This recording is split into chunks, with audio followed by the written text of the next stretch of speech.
The only way that you can really stop this kind of thing is to arouse public opinion. It's very upsetting. It has a bad moral effect. Forced adversity.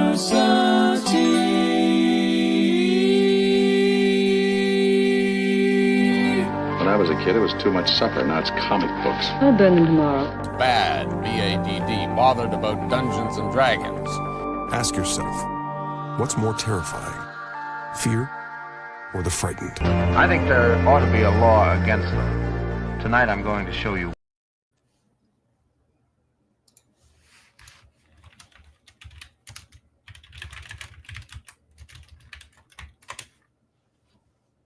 Hello. Hello, everyone. Let me hide Joe. Joe's a secret. Spoilers. Yeah, spoiler teasers. Hi. I'm Morgan. I'm Bob. Of the old ways. A humane hominid. Nice. Yes. I'm glad to see the hominids are among us. Soon we'll be in charge of the whole planet. Oh wow. That's a bold take. I thought it was the cockroaches, to be honest. Well, I mean, it depends how you define dominance, right? If you define dominance as sheer numbers, yeah. Beetles would be the dominant life form. Or would algae? I think in terms of species numbers, beetles are the biggest. Wow, really? There's a famous quote within evolutionary biology circles by the biologist, I think it was JBS Haldane. He was asked if you could discern the mind of the creator through evolutionary theory, what would it tell you? And his answer was, the creator has an inordinate fondness for beetles. I would have guessed it's shrimp because, like, everything will evolve into a crustacean if given enough time. A crab, yeah. Crab, Things keep evolving into crabs. Well, beetles could evolve into crabs. They're certainly more crab-like than we are as mere hominids. Yeah. Are we still scheduled to start this at 4:30, or did we bump up the time? We bumped up the time. I just press a little magic button. It goes boop. Woo! How many people we got watching this? We should give people a few minutes to show up, I think. Yeah, we'll give folks some time to roll in. We have 7 people watching right now. Nice. All on the actual fandom channel. Here on a short notice, we're just like, bam, we're going live early. And they're like, I'm going to be here. So we appreciate that. Fuck it, we're doing it live. Daniel asking how we are. How are you, Bob? I'm doing all right. I almost didn't make it on time. But he got doing some stuff in LA related to activism. Nice. And a side effect of the stuff is that the traffic backups caused by the stuff that I was involved in made it harder for me to get home on time. Yeah. So I was mad. You were mad at yourself? I was like on my way home, like, why is all this traffic out like this? And then I went, oh. Yeah, you caught your reflection in the window, and you're like, oh, wait a minute, that guy. Yeah. But that is all we shall say of that. Yes. And once again, RX and V, yes, literally everything in nature evolves into a crab. So everything will be crab. Crab people. That's a thing, right? From South Park. Oh, I have no idea. I did crab not. People. There's a song about the crab people. Taste like crab, look like people. That sounds like South Park, but I couldn't tell you a thing about South Park. Yeah. People seem to think I hate South Park. No, I just grew up poor. I used to love South Park, but I think I outgrew it. Sure. And was that Bob doing the Brian Griffin fighting his reflection in the more or less. Yeah. But I'm glad we're talking about beetles and crabs and evolution, because that's sort of the theme we're leading into the stream with today. If you've seen the thumbnail, and I think I can show the thumbnail. Yeah. I made this week's thumbnail, by the way. It's a very nice thumbnail, yeah. Fatcast. Well, because once again, Dane is unavailable because he is in the field, as it were. Mm-hmm. He did pop up and do a stream the other night. I saw. Surprised me. And I wonder if that's just to maintain his cover, plausible deniability and all that. I mean, I don't know what he would have to deny. Nothing, obviously. But I'm just saying, like the week he went on sabbatical, we lost several celebrities all at once. That's true. And then the week after that, he suddenly takes a break from his sabbatical from streaming and does a 2-hour live stream. It's almost like he's trying to deflect suspicion. Yeah, perhaps. And talk about a Disney property of all things. Yeah. I don't want to. We definitely won't talk about. No. We're here to talk about the things, big esoteric topics like Elon Musk and God and Darwin. Yes. And I was kind of inspired to make this image, whether we made this the topic of the Fatcast this week or not. Because it's the clip we're going to play in a little bit, whenever we officially start, I guess, is Elon Musk doing the secular atheist tech bro version of the sin of empathy. Yeah. So I was like, wow, that is an offense to God and evolution. That was my first thought. And I went, ooh. So I was inspired to make this image, and we wound up using it as the thumbnail. Yep. Because he is also on this sin of empathy. And we'll get into that more later. I guess while we're letting people file in, Mm-hmm. we can talk about some fandom stuff here on Actual Fandom. Did you watch anything on TV lately? I watched a little thing called The Daredevil Born Again, I think. Oh, I think I have seen that too. So let's talk about episode 1. Yeah. And give our Spoilers thoughts on ahead that. for those who have not seen it. Spoilers. Yes, some Spoilers. gentles. Well, yeah, there will be some. You really can't talk about episode 1 without there being spoilers. Yeah. And then once we give our thoughts on episode 1, we will give our thoughts on episode 2. I watched them all as one. I watched them back to back. So to me, they're all 1-2-hour episode. Oh, see, I watched them. I watched one night, one the other, just because that's how my schedule works. Yeah, I may mix up episodes. That's fair. Hey, Screwface, how's it going? I have. Jennifer says I watched the rest of Cobra Kai's final season. People have told me Cobra Kai is amazing, and I have just never. The thought has never occurred to even watch it. I know it's got to do with Karate Kid, which was a movie that came out when I was some number of years old, and I just If you have nostalgia for the original movie, Cobra Kai is brilliant. Okay. Because the main character of Cobra Kai, at least at the start of the show, is Johnny, who was the villain. Oh. Or one of the villains, in the Karate Kid. He was the leader of the bullies. Oh, interesting. So he is the lead character of Cobra Kai in season 1, and Daniel is the antagonist. Weird. So it's told from Johnny's point of view. So it's kind of funny to see him, because he's kind of like a loser who never grew up, right? Sure. And it's all about his journey back to growing up, his long delayed journey to adulthood and responsibility. But at the start of the show, he's kind of stuck. He's like a guy in his 40s or 50s who's stuck in his 1980s personality. Woof. So he still drives a Camaro and still listens to Journey and all, Hey, wait a minute. What's wrong with Journey? Nothing, but he hasn't moved on, right? His musical repertoire has not grown beyond what he was listening to when he was at his peak, right? Johnny peaked in high school, right? And that's what the show is about, him overcoming that failure. Finding and Daniel is there as his antithesis, because Daniel in the show is married and successful and borderline rich, right? He's everything Johnny ever wanted to be, and has a life, isn't just stuck at home doing shit jobs. Yeah. So if you had no, like, you don't know who Johnny and Daniel are at all, what do you think it would be like?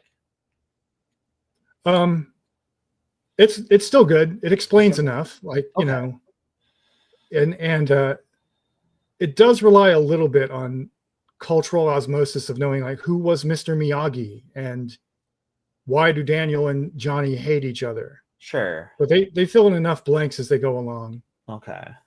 But it's fun to watch. Yeah. I actually stopped watching it around season 4, I want to say, because I felt like it had jumped the shark. But apparently season 5, and I think they're up to season 6 now. Wow. Apparently it picked back up. Damn. Well, that's cool for, especially in the age of streaming, because it's a streaming show, right? Yeah. Especially in the age of streaming shows, like normally you have a even just okay season, and that's the end of you. Yeah. Well, it's yeah. It gets somebody in Jennifer Starbush, I think, in chat just said it gets campier as you go along. Like later seasons get more and more campy. Oh, sure, yeah. The first Which season is probably the best absolutely one. true. Like there's a scene towards the end of, I think at the end of each of the successive seasons, 1, 2, and 3, there's like a big battle scene Sure. between different groups of high school students that are choreographed and edited like martial arts movies Oh, that's fun. from the 80s and 90s, and it's ridiculous. That's kind of wild. So if that kind of thing is your jam, then it's fun to watch. I do like old martial arts movies, but like, Yeah. I have no attachment to Karate Kid. It's just, I know it's a thing that people talk about fondly. So Daredevil. Daredevil, yeah. So episode 1. Do you want to give a? Do you want me to? Because I watched them separately. But you want me to give a synopsis? Give a synopsis. You watched them separately. So in episode 1, it starts off some number of years. We don't know how long after. I think season 4 of Daredevil, or season 3, whatever Season the last 3, I want to season say. 3. So him and Karen and Foggy are working together. They're going to a bar. It's a cops retirement party. Foggy's flirting with a DA and an ADA, an assistant district attorney. And he gets a phone call from a client who is freaking the fuck out. And so they leave the bar and they're like, all right, Matt, go do your thing. And they're a little worried about Matt going to do his thing because they both know he is Daredevil, but they don't like that he's Daredevil, which was definitely a big thing in the first series. So it really starts off trying to feel like a continuation of that.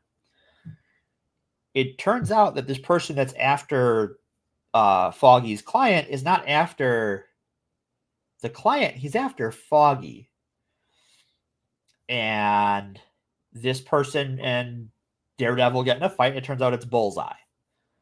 And to get revenge on Matt, he shoots and kills Foggy Nelson, Matt's best friend. In the first, 3-4 minutes of the show, Yeah. he gets shot. Talk about coming in hot. Yeah, lead hot.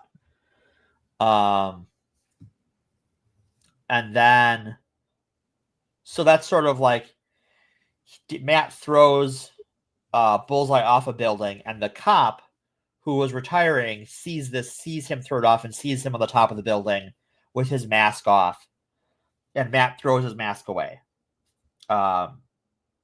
We cut to a few years later. Matt has a new law firm with the person that Foggy was flirting with. And it is the sentencing for Bullseye. And we find out it's the first time that him and Karen have seen each other for a few years. I think it's only 1 year. I think it's a year. But like she moved to San Francisco, and she seems to kind of be encouraging him to do Daredevil things. And he's like, I'm not about that life. And like she gives him back a piece of his mask. And then it cuts to Kingpin because he is back from his sabbatical after the end of Echo, where Echo uses her powers to like brain whammy him. Mm-hmm. And in the meantime, Also after getting shot in the face. and getting shot in the face in Hawkeye. Yeah. So he's doing much better, and Vanessa's been running the business and has been incredibly successful. All of the like mid-level gang leaders that were all afraid of the Kingpin are now at least very deferential and respectful to her. And so he comes to her, he goes, I want to do something for the city. I want to become the mayor.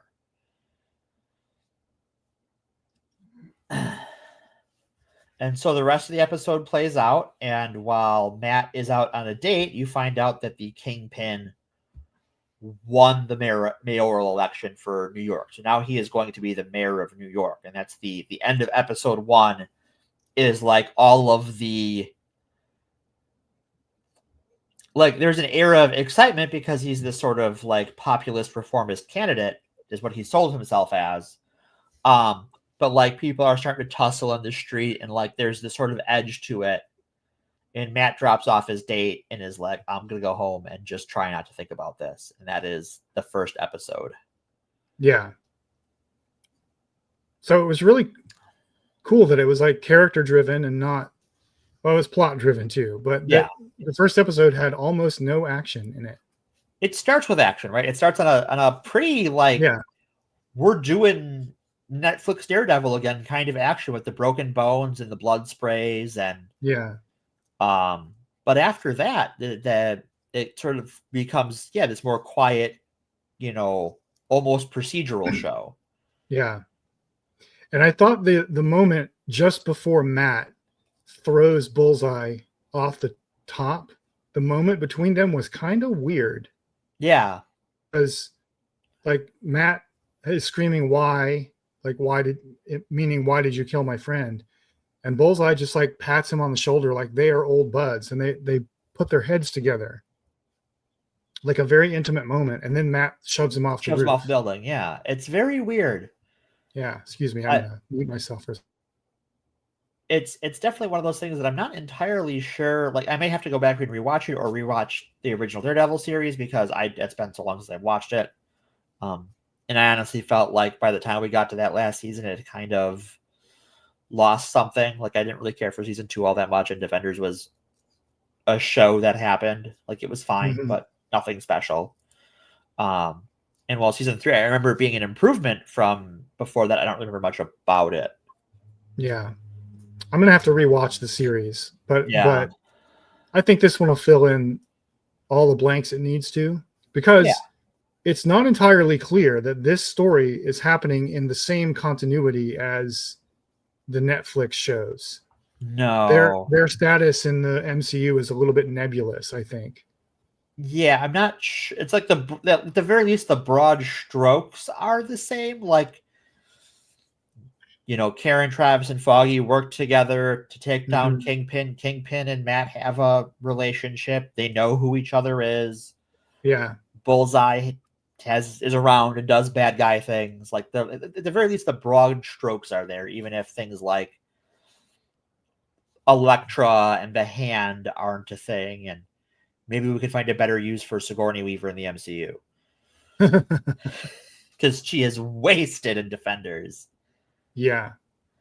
But yeah, it opens with a pretty good action scene. That's a throwback to the tone of the Netflix series. But then after that, it's all character development and dialogue. And I think my favorite scene in episode 1 was the meeting in the diner between Matt and Kingpin.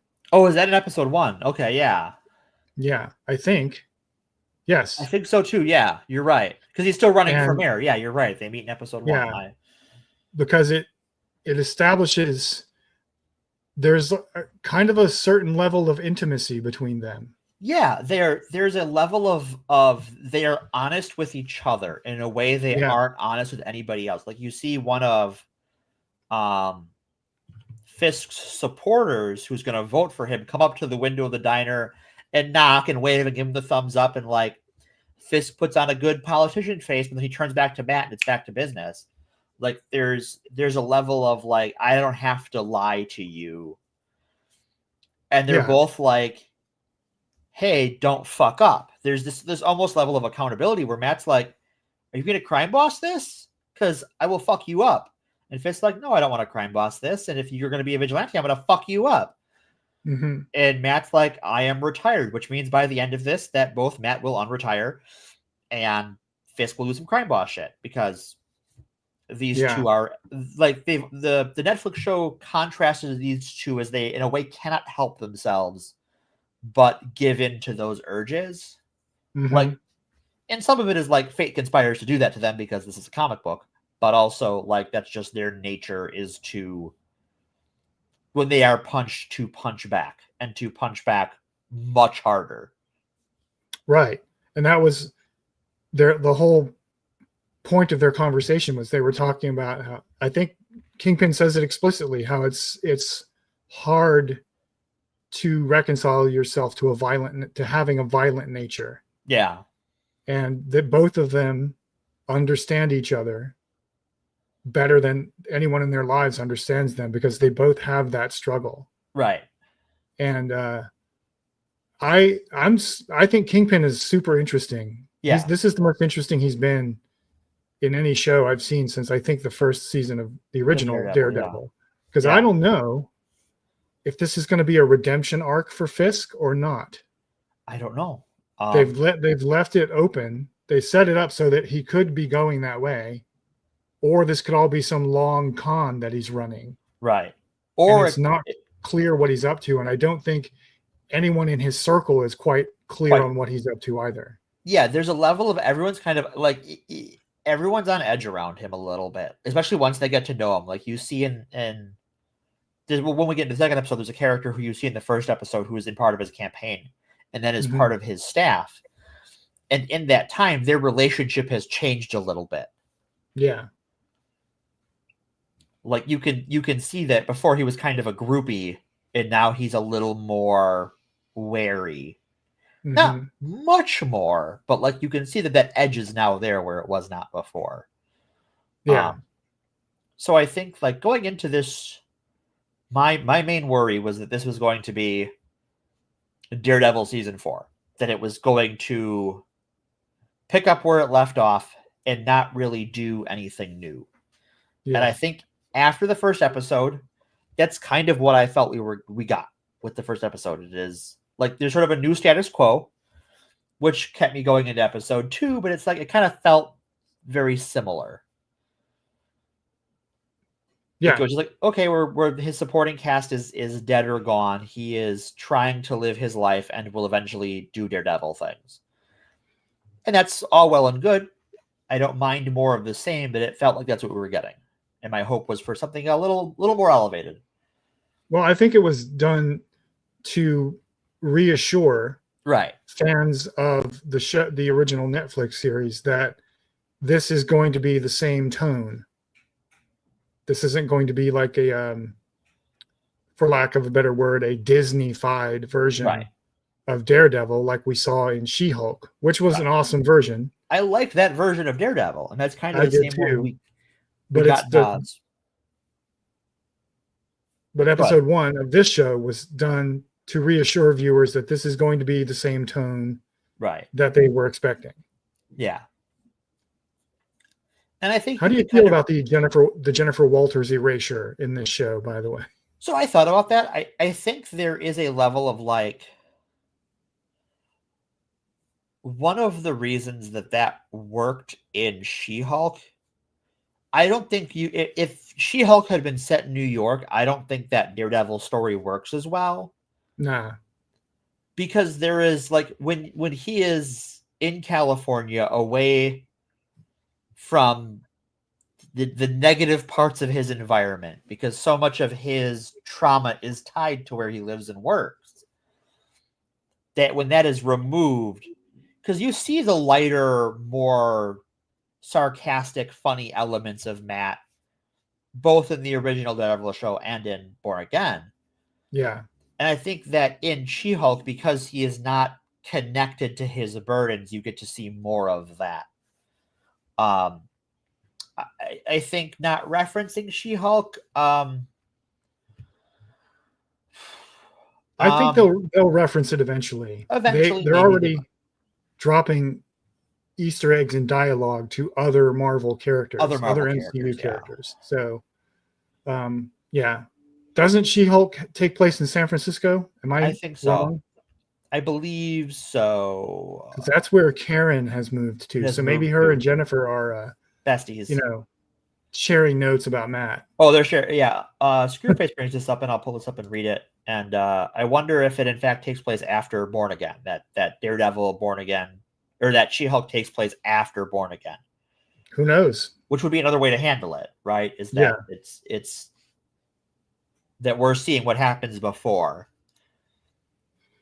I think it takes place. I think Born Again takes place after, or at least concurrently, because I'm pretty sure there's a shot in one of the trailers showing Matt Murdock's stash of different Daredevil costumes. Yeah. And one of them is the red and yellow one that he wore in She-Hulk. Yeah, I think I've heard that too. I haven't watched frame by frame the trailer, so but I definitely think that I can't imagine the show is going to directly reference it that much. I can't imagine her character is going to appear, and I'm okay with that. I don't think she will appear, but I think they will reference it in some way. In some way, eventually. Just because, and that's not. I'm sure if the Chudosphere is looking for a talking point, they'll bring that up. But that's a very comic book. Is that if Storm appears in your comic this month and she's not in next month's issue, you might not reference Storm in the next issue or the next arc, even though she was just here or you were just there. It doesn't matter to this story. We don't need to hyperfixate on the timeline. It's just that Daredevil was a character in that story, and in the broad strokes, she could be a character in this story. We don't know. And yeah, as Jennifer points out, that Matt was also showed up in No Way Home, though she forgot if Foggy was there too. I don't think he was. I think it was just Matt. Mm-hmm. It was just Matt. I think I'm pretty sure it was just. Pretty sure it was just Matt because I just saw that movie for the first time not that long ago. Yeah, but I think they have mentioned. I'll have to go back and watch it, but I think they did mention the snap. Somebody's dialogue at some point indirectly referenced the snap. I'm pretty sure. Yeah, I feel like one of Fisk's political speeches was about it. Yeah, mentioned it in passing. I think. Yeah, I think so too. And Echo, the scene in Echo where it's the flashback to her fighting Daredevil. That takes place during the snap. Maybe. With the implication that those three characters were around they weren't snapped and they were just around doing things. Yeah. And in some ways that, if you wanted to find a place to squeeze the Netflix series into the MCU, where they happen on the timeline, that's a good place to happen because not a lot else is going on because we have that time skip. Yeah. And I mean, they don't have to reference the snap anymore. No. It wasn't referenced in, I don't think in any of the movies since. I think maybe Doctor Strange. Yeah, maybe. Yeah, maybe since Multiverse of Madness. Yeah. But it definitely wasn't referenced to my recall anyway in the Marvels. It was not referenced in Captain America Brave New World. Guardians is kind of all about it though. Yeah. But it's something they've dealt with. They've dealt with the consequences of that narratively, and they've moved on. Right. Every project after that doesn't have to keep referring to it. No. Time has, as it happens, moved on. I mean, the snap changed everything, probably. Yeah. About politics and about culture, and so forth. The way that COVID did for us. Right. But now they're moving on and dealing with the consequences of that. And I don't think it's narratively necessary to mention it every single project. Right. So I'm more interested in seeing where these characters go and trying to what's cooking my brain is this the same continuity as the Netflix show or not? I don't think we'll get a definitive answer to that, but it's interesting to think about whether this is part of the same continuity, because the Netflix shows only made oblique references to the events of the Avengers. Yeah. To the Chitauri invasion. It never really directly said that was what would happen. They just kept referring to something called the event. Right. That New York was cleaning up after. In Luke Cage, one of the gangsters buys a hammer tech weapon made with like it. I think it may even use it. It either refers to them as Chitauri weapon or an alien weapon. Oh, right. Because it can pierce his skin. Right. Yeah. And then this is more of an Easter egg, but I think in Jessica Jones, there is like in a background shop, there is a Church of Thor. That makes sense. That is something that would happen. That would happen. Yeah, absolutely. Because I imagine the existence of Thor and the Norse gods would have an impact on terrestrial religion, because like our god fought aliens in New York. Yeah.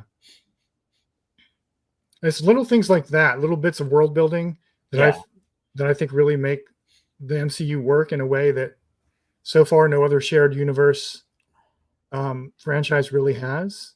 Yeah, it's the devil's in the details, right? It's Captain America's shield, like the prototype shield being on like the workbench in Iron Man. It's those things that aren't called out specifically, but are like just little things. Yeah.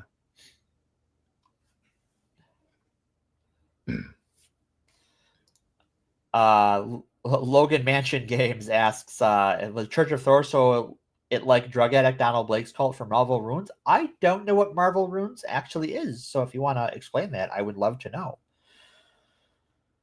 Also, Donald Blake? Who is that? That's not an MCU thing. No, Donald. Well, no, it is. It is Jane Foster's ex-boyfriend in the first Thor.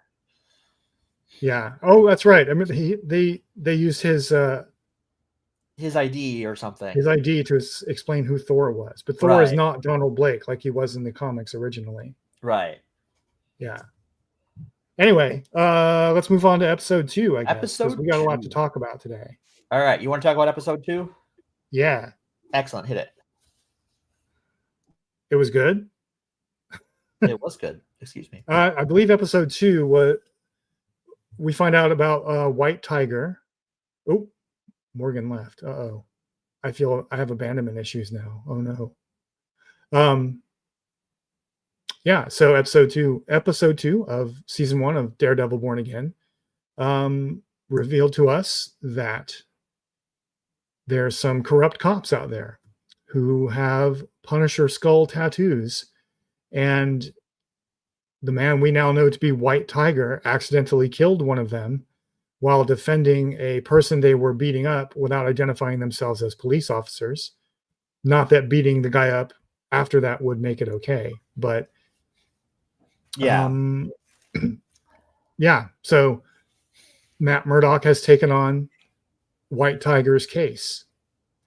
It's interesting how he takes on his case too. Yeah. I like this. This is where the show starts to improve for me, because I don't think we really saw this in season 1 much, is that he is there advising another client in the police station, and he can hear the cops beating the guy up because they arrest him in the interrogation cell. And so Matt identifies himself as the guy's lawyer and puts himself in the situation. And so 2 things it shows is, 1, that it's not just these like 2 crooked cops that we first see and one of them dies. Like there is more than one cop involved in this whole proceeding. And that the rest of the force has this guy's back. Mhm. And it's juxtaposed by Fisk's story in this episode, which is kind of the other main plot line. I hate to call it a B plot. No, But they're both A plots. They're Yeah. they're mirroring each other. right. Where he is the police commissioner is threatening to quit. He's going to resign because Fisk's a crime boss and he hates him. And there's a bunch of cops that are going to leave with him, and Fisk blackmails this guy to stay on and plays some hardball with him, threatens what appears to be an illegitimate child living in Philadelphia, in a great scene. In just like one of the most Kingpin dirtbag scenes ever. Right. Yeah. And then gets the guy to stay, but like there's a lot of resentment there. And then so there's that side of like the police, like this cop is trying to stand up to Wilson Fisk, who we all know is not a nice guy, and we see him not be a nice guy in one of these scenes. And then meanwhile, Matt is dealing with like actively corrupt cops that are in enough presence in the force that they have matching tattoos and have the backing of their coworkers. So the cops aren't the good guys either. Yeah. And what interests me about this is that one of the ways this could go, and I'm not saying it will go this way, but one of the ways this narrative could go is that Fisk and Daredevil end up being reluctant allies against the police. I think that's where it might be going. Yeah. At least for an episode or two. Yeah. Because one of the main points they drive home for Fisk in this episode is that if he loses the support of the police, he basically has lost. There's no point in him being mayor. Basically, Right. He'll be a lame duck, and then he actively antagonizes the police. So at first, I thought the corrupt cops were working for Fisk, and they still might be. But the fact that they've brought some ambiguity into that plot line really piqued my interest. Like you, I watched the first episode and was like, okay, more of the same. Mm-hmm. That's cool. I hope they do something interesting. And then episode 2 got my attention. Right. Yeah, you now have my attention, Daredevil. And I think we could even see like there is more than one way to be a crooked cop, right? I think these Punisher cops could be one segment of crooked cops, and the ones that are on the take, and the dialogue of the episode makes pretty direct reference that there are still cops on the dole from the Fisk organization. Yeah. That there is a lot of corruption at play and a lot of abuse of power. And that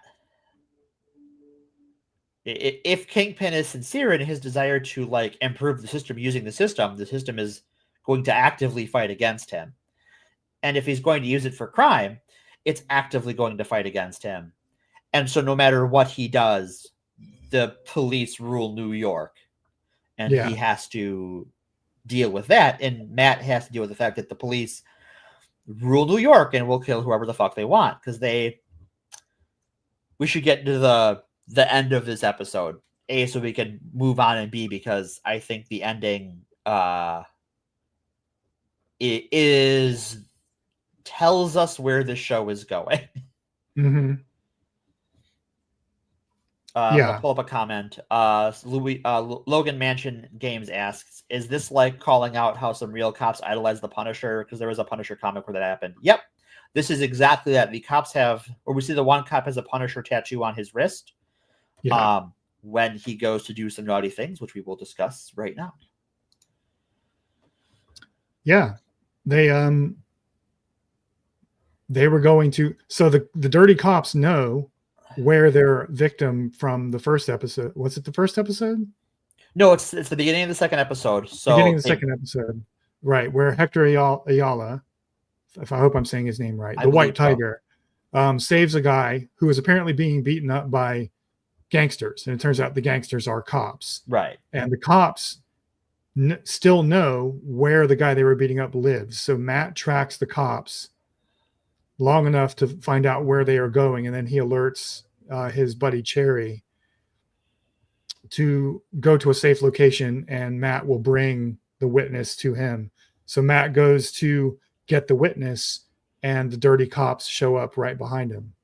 So Matt has to fight them. So, well, he tries not to. So Matt gets gets the witness out, and the cops bust into the apartment, or Matt lets them in. Matt opens the lock, and they come in, and Matt's just standing there, playing the blind idiot, and goes, "Yeah, no one's here. I don't know what you're talking about." Yeah. And they start beating Matt up, Mm-hmm. and Matt lets them beat him the fuck up. They beat him bloody. They Right. symbolically knock off and break his glasses, the ones he's had Mhm. since season 1. I really like those glasses, as an aside.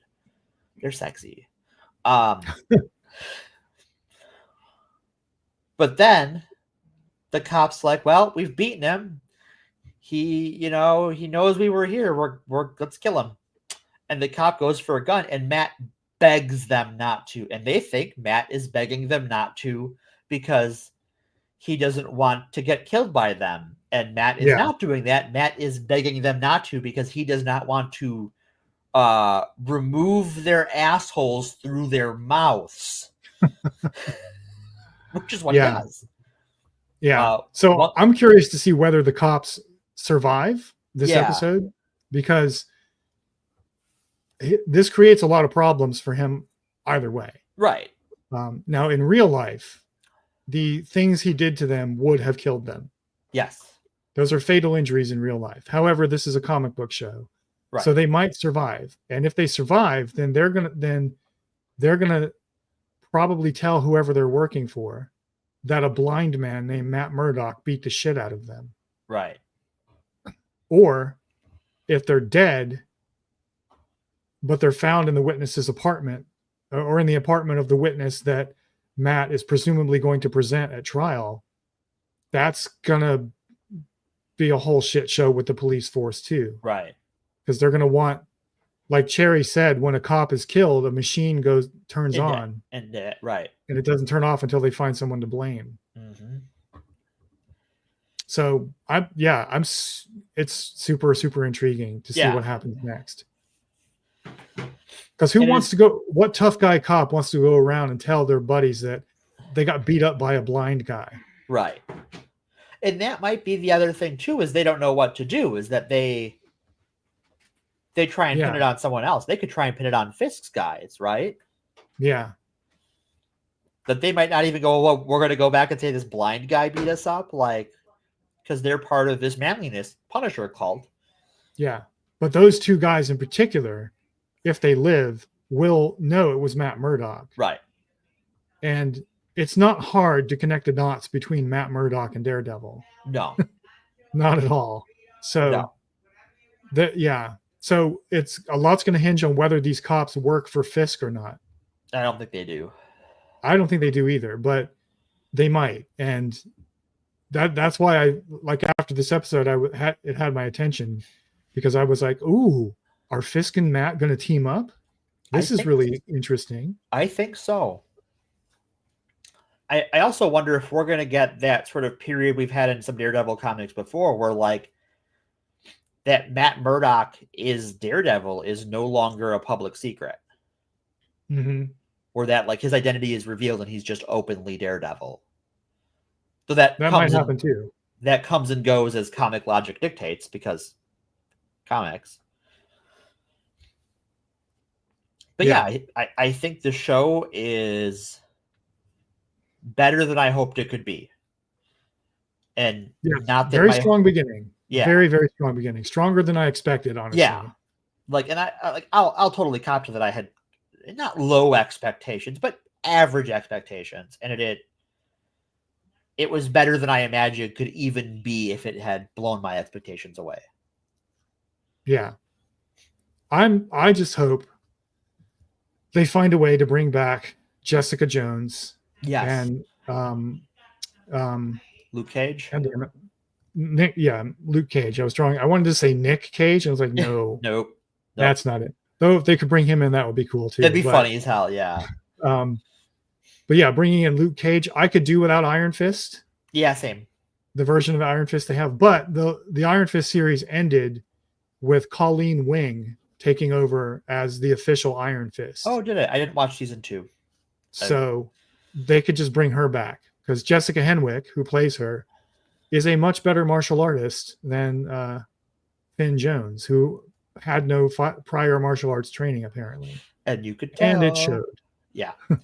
So yeah, the Iron Fist show got a lot of controversy for casting a white guy as this, like, it's the white savior thing. And like the show was not good, even putting that aside.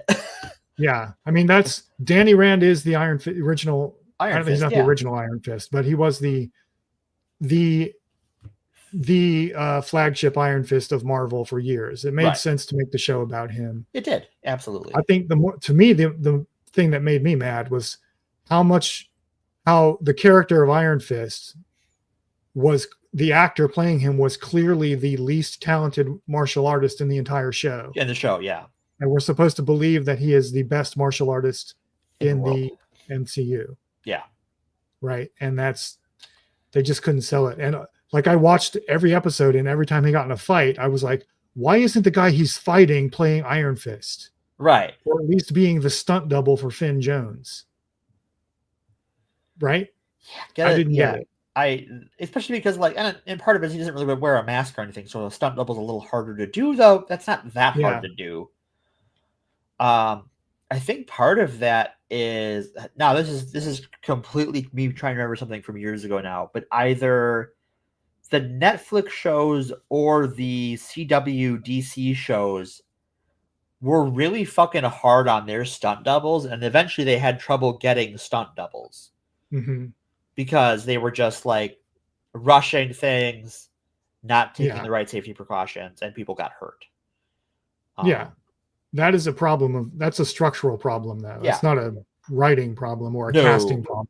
No, that's it's a casting problem because the conditions were so bad for the cast that they couldn't cast people. But it's not casting is not the cause of that problem, right? Whereas with Iron Fist, the casting was the problem, because there are actors who could do that. Who had apparently the production team decided they weren't going to provide an extensive amount of training for the crew, for the cast. And that's fine. If they make that decision, they should make sure they cast an actor who already has extensive stunt or martial arts training so that his learning curve is much shorter. And they didn't do that. No. They went for a guy who was hot right now because of Game of Thrones. Right. He was in Game of Thrones as some token character, some sort of minor character. Yeah. So, like, yeah, they cast this guy, and has that guy's career? I think this killed his career. I think it did. Yeah. Has he been in anything? I think he was just miscast. I don't because I never really got into Game of Thrones. Like I watched it in the background painting, but like I never really like got into it. Mm-hmm. So I don't remember his character all that well, and like he just seems like he's the wrong actor for Iron Fist. But yeah, I think this has been the end of his career. So maybe we'll get a new Iron Fist with hookers and blackjack. Well, like I said, season 2 of Iron Fist, the TV show, ended with his sidekick character Colleen Wing, right, taking over as the official Iron Fist. Iron Fist, yeah. She has the power of the Iron Fist, and Danny Rand went off and did his own thing and came back in an end credit scene where he has magic guns now. So they could just leave him out entirely, and they could bring Iron Fist into this version of Daredevil, and it could be Colleen Wing. Yeah, it doesn't have to be Danny Rand at all. Oh, he's still worked. He's done some other shows and movies and stuff. So, okay, that's good. I'm glad I always hate it when like someone is just miscast in a thing and it ruins their career. It's like, nah, it's not his fault. He took a job. Yeah, talk to the boss. I think he did fine. Yeah, for the character work. Yeah, of Danny Rand. The actual acting for that show, he did fine. It was just the stunts that they've made him do. Like, I don't know if he chose to do his own stunts or if the production crew made him do his own stunts, but he was clearly not qualified to do the things that they were asking him to do. And so that's not his fault necessarily, but it was a weird choice. Right. So that's he'll shows. If he has any talent at all and he keeps working, he'll have a moment again. Yeah, I think so. And I hope so. I like when people get their 15 minutes or 2 hours in case of a movie. Yeah. Speaking of people whose time in the sun just needs to end, like, dude, you don't have to go home, but you do have to go. Yeah. Should I just jump into the clip? Just play the clip. All right, let's just pull the band-aid. So we're talking about Elon Musk and Joe Rogan, and we're back on the topic of empathy. So I'm going to pop this horror show up and content warning for morons. I have to. Production error. Everybody drink. All right, so I'm going to blow this bad boy up. Boop. I'm going to remove us so it can play. We can hear the dulcet tones of Dumb and Dumber.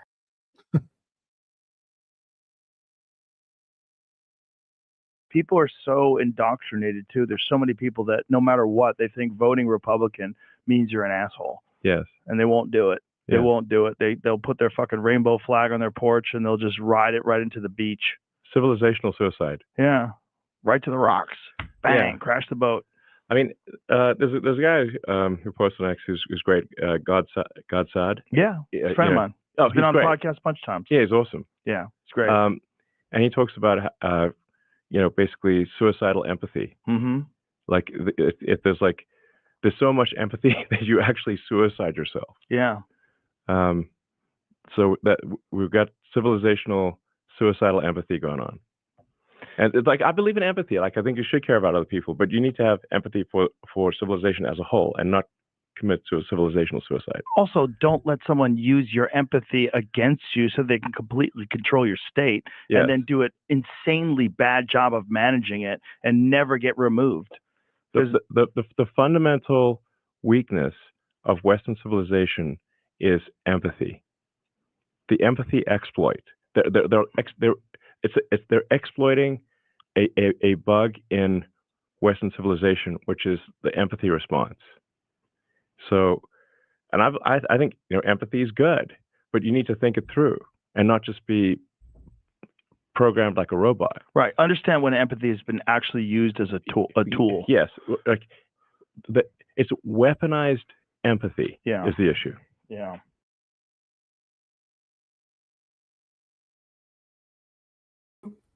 Boop. So weaponized empathy. What the fuck was that? Oh my. Oh my. Oh no, I killed Bob. There we go. All right, we figured it out. So for context, that exchange happened after Elon Musk had basically just sold Joe Rogan on great replacement theory without using the phrase great replacement theory. Right. And we're going to get to that after this segment. So put a pin in that. But that was one of the dumbest things I've ever seen anyone say. There is a level of competitive stupidity to it. Empathy is not a bug in whatever you want to call Western civilization. Empathy is a trait found in animals. Yeah. That's the part of the phrase that really angered me, because he said they're exploiting a bug in Western civilization, which implies that it's a flaw, like an unintentional flaw, in a design flaw, and it displays such a profound level of both arrogance and ignorance about science that galaxy brain science man Elon Musk really should know better. Right. And we've talked before on the Fapcast about the sin of empathy concept, so I don't want to retread that here. Right. But that was why I had the thought that he was angering God and evolution, because what he just said runs counter to a lot of the central philosophies of Western civilization, however you want to define that, which would include Christianity, but not exclusively that, and also runs counter to everything we know about evolution. Right.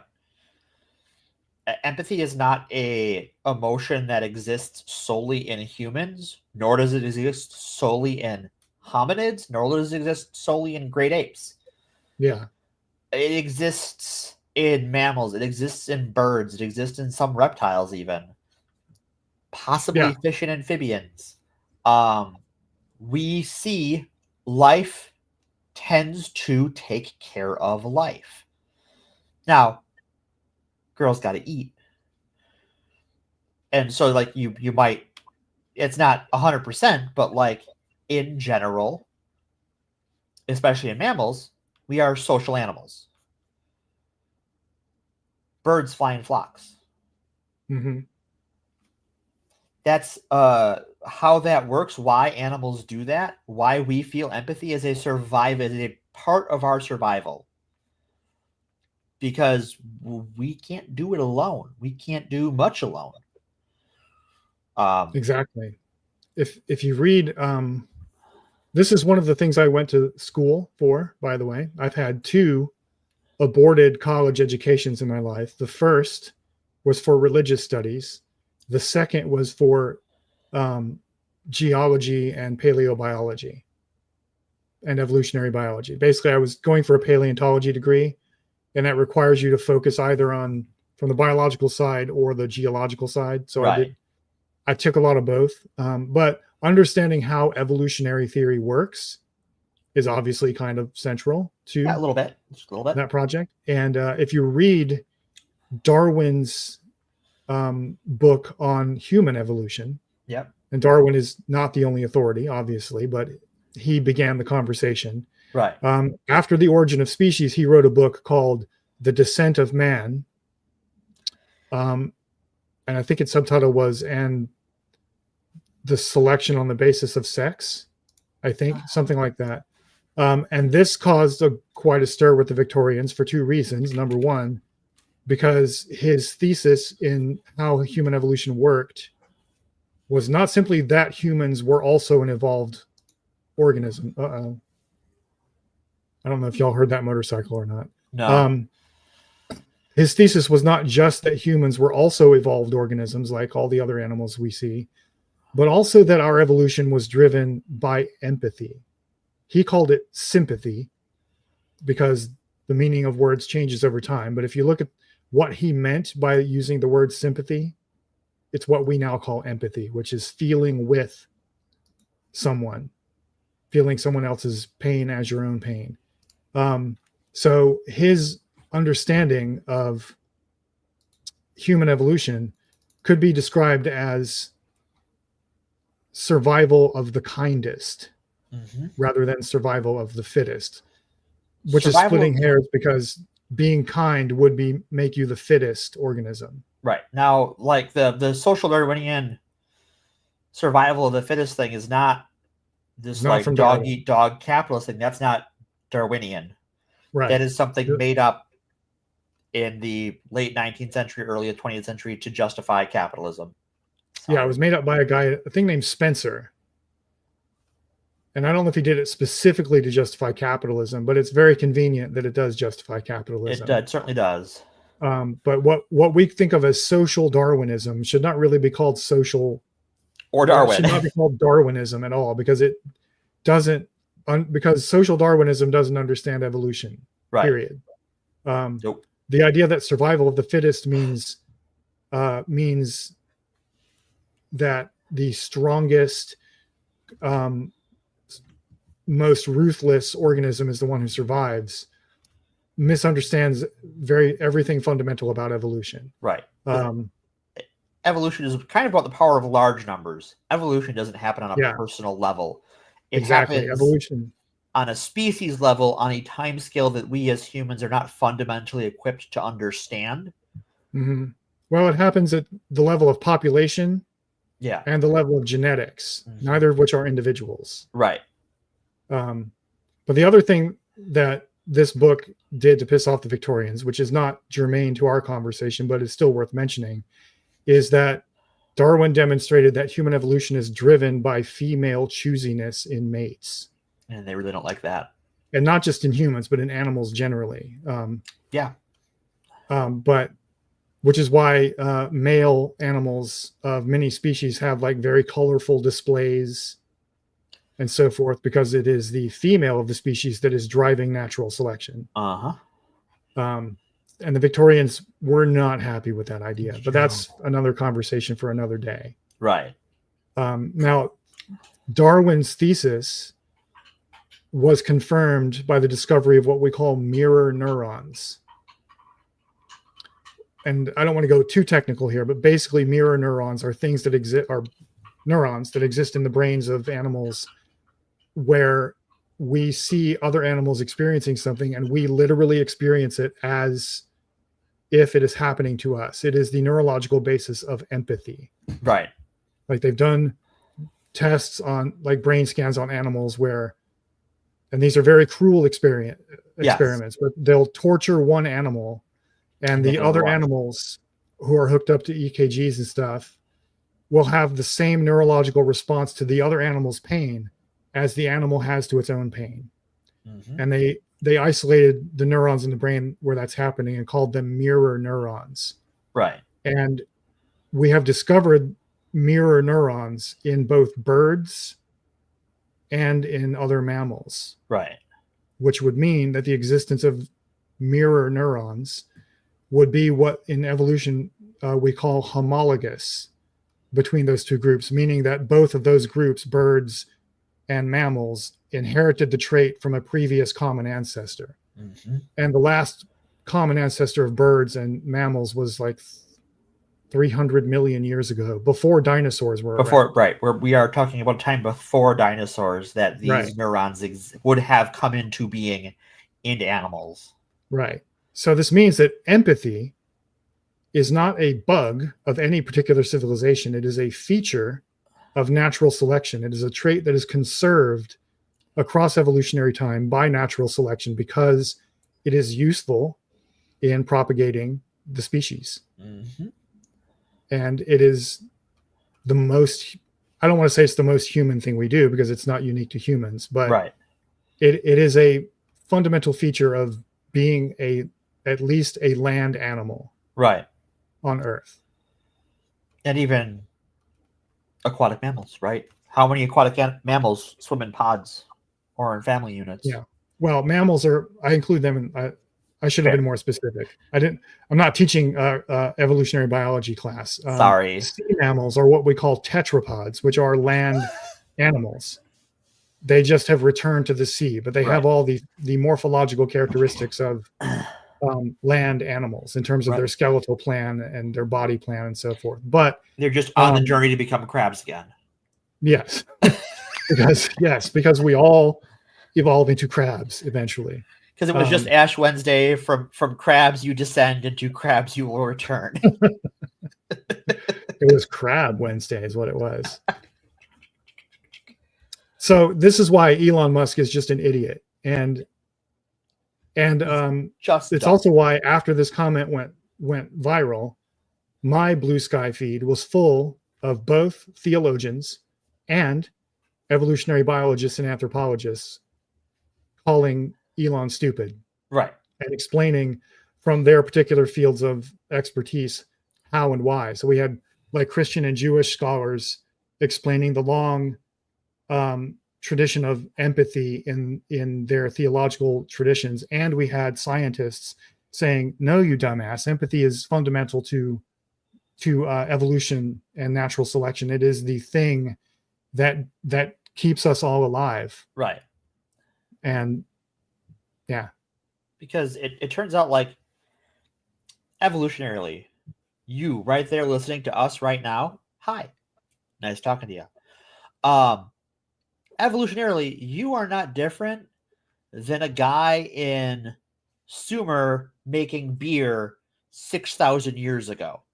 Yeah. There is not biologically, evolutionarily, anything much different between you and them. Even farther back, anatomically modern anatomically modern humans have existed for around 150,000 years. And what we think of as civilization has only been around for 4,000? Say again? 10 at the most? Yeah, I'd say about 10,000. Depending on how you define it. But right. And that brings up another point I wanted to say about the anthropologist Margaret Mead. Ooh. Was asked by a student what was the first evidence of human civilization in the fossil record and the archaeological record. And she said, healed broken femurs. Yeah, that would make sense. Because if you look at most other animal species who are not, even ones who are social animals, a broken leg is a death sentence. Yeah. Because they can't treat it. They can't treat it. And so if you'll find a lot of animal fossils with broken femurs, because it basically is what led to their death, either through starvation or more likely being preyed upon by scavengers and predators.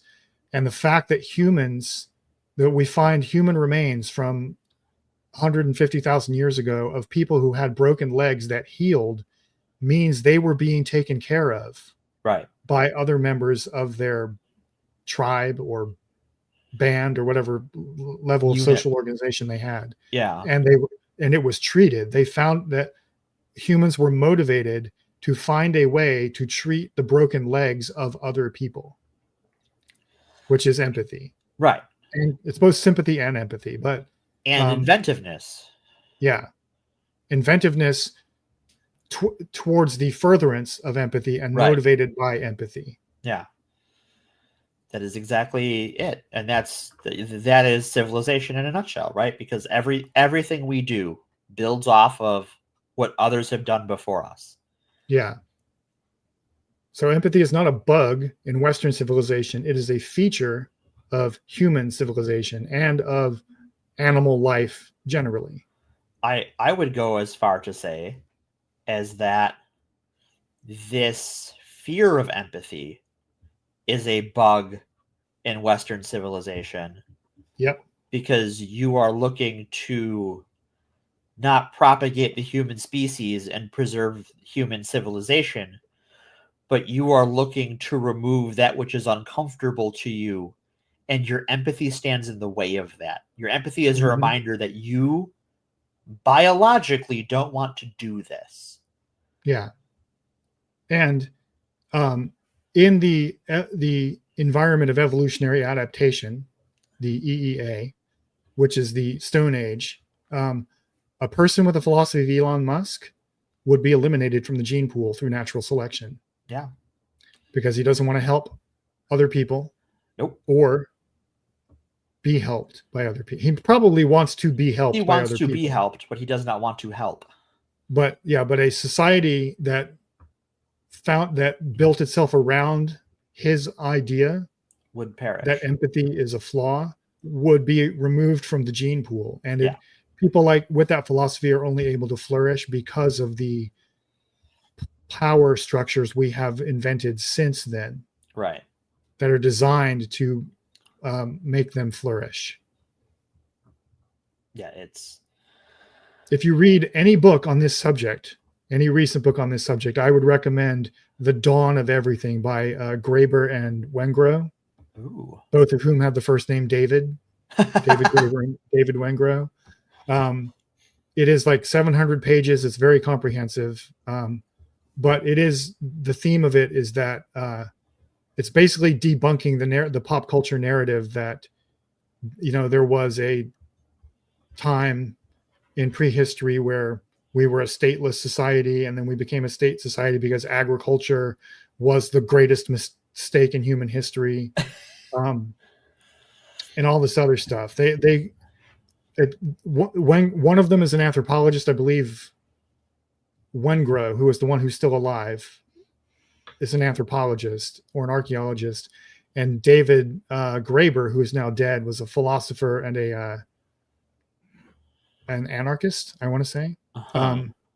But they go through a comprehensive history of it's just a lot. I'm just saying, it's a lot. Read The Dawn of Everything, and it gives you a comprehensive understanding of all of this. Because one of the things that more recent archaeology has discovered is I can't remember the name of the ruins. There's two sets of ruins that have been found in Turkey. That in the fossil record in that area, they've built stone structures. They have carved structures and megaliths, but they did not do any agriculture. They were entirely hunter-gatherers, as far as it seems, for their food production. So even the I think idea you're talking that about Catalhoyuk is the name of the place, I think. thank you. That the idea that like agriculture came first and then building, probably in some areas, but that's not a universal human experience. The human experience of working together came first.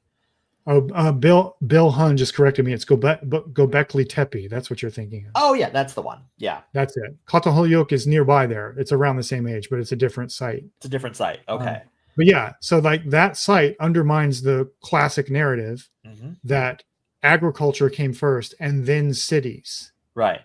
And Gobekli Tepe shows that at least one part of the world, cities, or at least large settlements, semi-permanent settlements with permanent buildings, happened before agriculture. Right. And that throws like a monkey wrench into the whole narrative of how the Western narrative, I might add, largely Western narrative of how civilization advanced.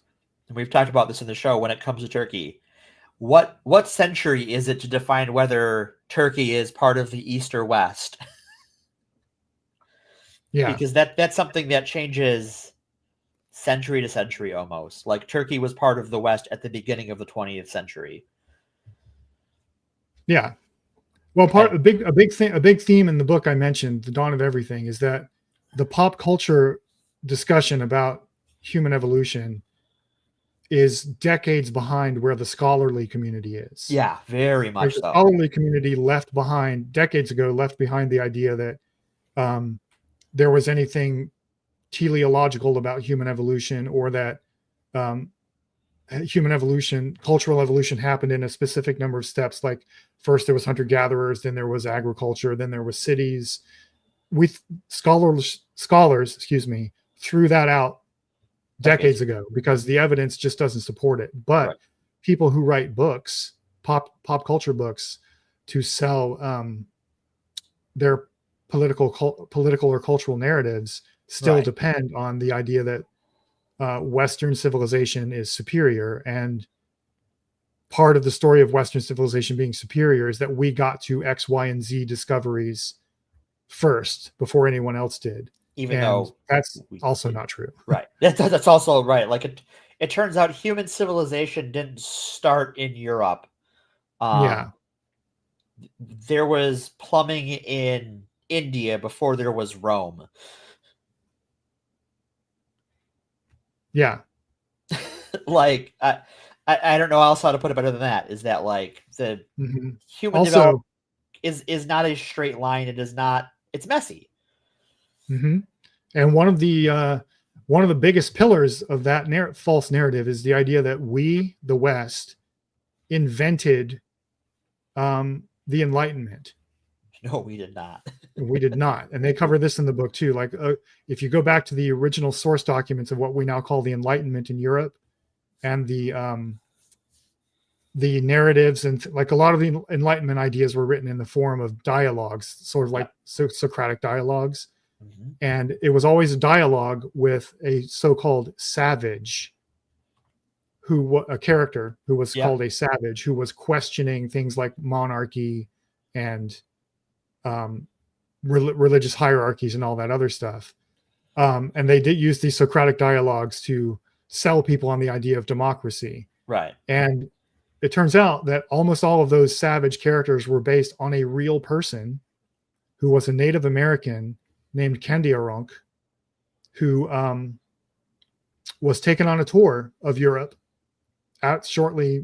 sometime during the colonial period, before shortly after like the discovery of the New World, right? When we were first settling the Americas. Right. And I think he was from one of the Iroquois and Confederacy nations. Sure. But he was like a guest at rich people's houses all the time and asked all these questions, and went on a tour of Europe and did this, and a lot of the supposedly fictional Socratic dialogues of the Enlightenment were based on notes.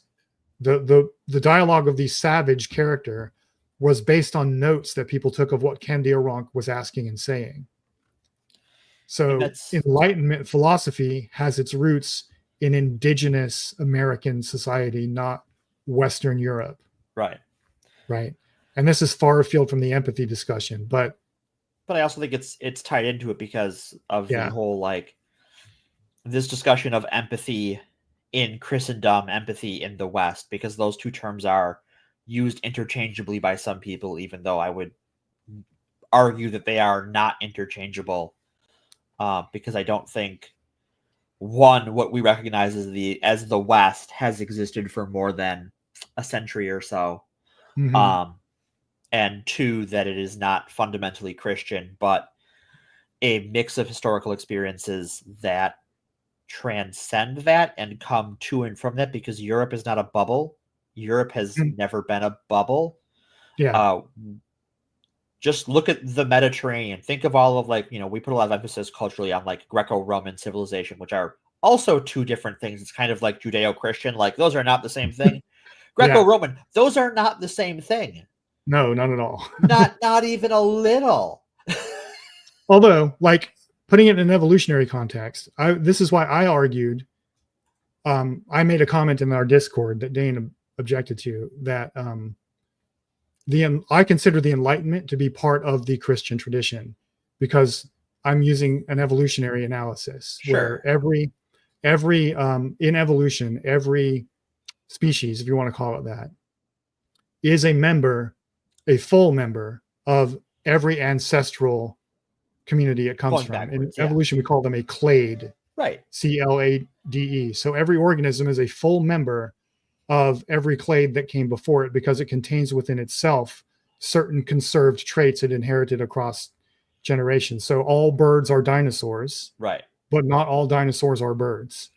And I apply the same lens of analysis to ideas and cultures. So the Enlightenment is not solely the product of Western European Christianity, but it contains within itself memes, which are the idea equivalent of genes, the smallest unit of evolution in culture. The Enlightenment contains within itself ideas that it inherited from Western Christianity. So therefore it is part of the Christian tradition, even though it deviated from it in terms of doctrine and belief about the supernatural and things like that. It still shares certain habits of mind with that tradition. So for good and for ill. Yeah, for good and for ill. Right. Like I think we often, especially in America, romanticize the Enlightenment,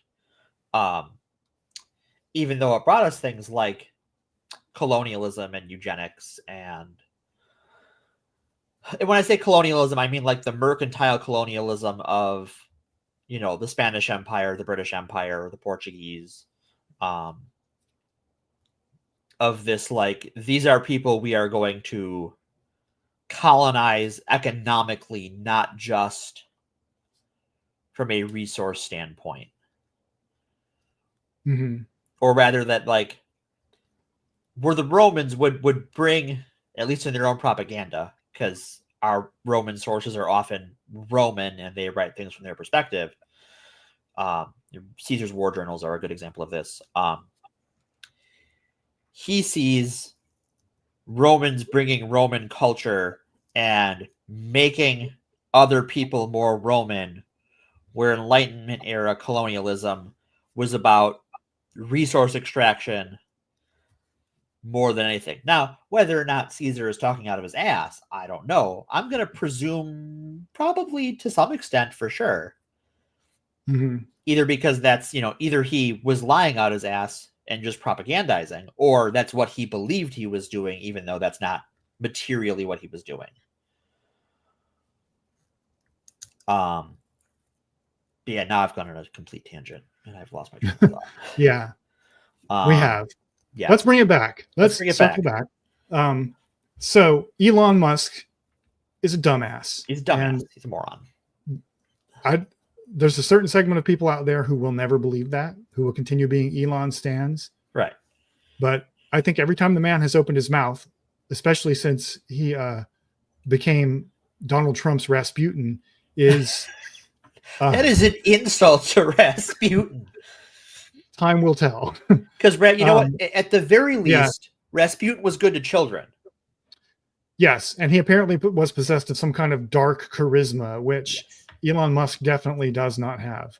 No. I think you could argue that Trump probably has Probably some dark riz, but or at least used to, but definitely not Elon. But anyway, ever since he has raised his public profile and become like a spokesperson for the White House, yeah, it just keeps showing us how stupid and cruel he is. Right. I do like speaking of his sock puppet, Donald Trump. Did you catch any of Trump's speech to Congress this last week? No. That's probably for the best. Yeah, all I saw was the clip of Al Green being escorted out, which is all I needed to see, really. That's the highlight. The other highlight you need to see for legal reasons is when Donald Trump says that Elon Musk is the head of Dodgy, because in court, administration lawyers have said that he's not. Yeah. And so that morning there was a bunch of briefs filed across the country by states and independent organizations that are suing the government going, the president just said he's in charge. Can we do something about this? Bring this guy in here. We want to give him some, we want to have a deposition with this gentleman. Yeah. And didn't they pick some like random lady who was on vacation and say she was in charge? Yeah. Basically because, well, they use the term department in our governmental hierarchy of how it is set up. A department is something very specific that is set up by law of Congress and whose head and deputy are approved with the advice and consent of the Senate. Most recently, the Department of Homeland Security was created by an act of Congress in, I think, 2002 is when that law is actually passed, but in the wake of 9/11. And that was created by an act of Congress. Its heads, the role of the organization was created by Congress, and its leader and the deputy leader are approved by Congress. Dodgy was created by renaming an existing organization that was created as a sub-department of something under Obama that was vaguely internet related, and Trump just used an EO to go, that's the thing now. But it's not actually a department. It does not have that level of authority, nor does it have the level of authority it exerts under law. Not that laws matter to these people. Laws are something you do to other people. Laws are not something you follow. Right. And I think this is a lesson that the Democrats are, as an institution, are having a very hard time learning. Yeah. Because they're still pointing and going, that's illegal. You can't do that. And this court ruled that you can't do that. And Trump is doing it anyway. Now, you should still, strategically, the thing to do is to sue them anyways, is to go through those legal processes for two reasons. One, because it creates a public record and it mucks up the works. But also, it gives you a chance to point those out. But also, you have to you kind of can't follow the law either. You have to say the system is fundamentally broken. These people are breaking the law, and here is what we are going to do about it. Here is our next step. Yeah, it is a necessary. It's pointing out that it's the illegality and having court rulings and so forth is necessary, but it is not sufficient. Right. And the Democrats as a party, particularly at the congressional leadership level, have not yet learned, and I doubt they ever will learn, that doing that is not enough. Right. All of them have to be doing what Al Green did at a bare minimum. Right. They have to be getting arrested. They have to be getting kicked out of meetings. They have to risk physical injury. And I will remind them, they all swore an oath to defend the Constitution with their lives. Right. And it's time to pay up on that oath. Yeah, right? Put up or shut up.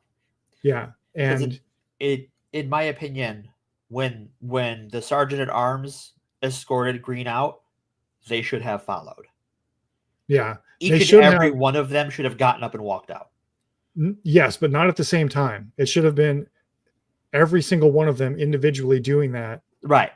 One at a time across the entire basically just destroying Trump's ability to give the speech at all. Right.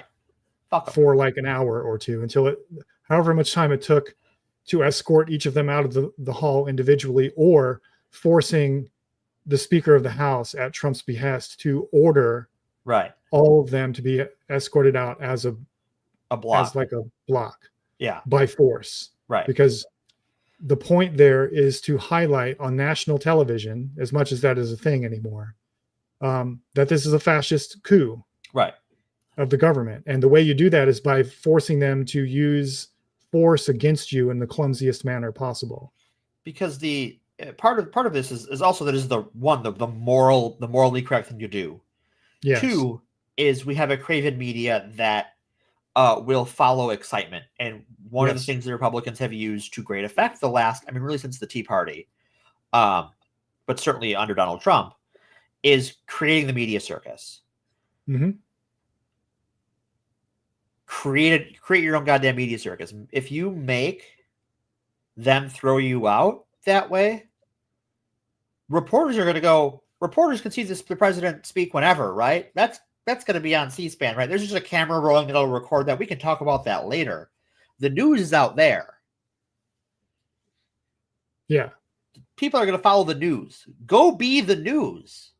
The spectacle, not necessarily the news. I think this is a mistake a lot of people on the left make. Yeah. Is they think the media is biased in favor of the right. And that's only ancillarily true. What the media, the American media, is biased in favor of spectacle.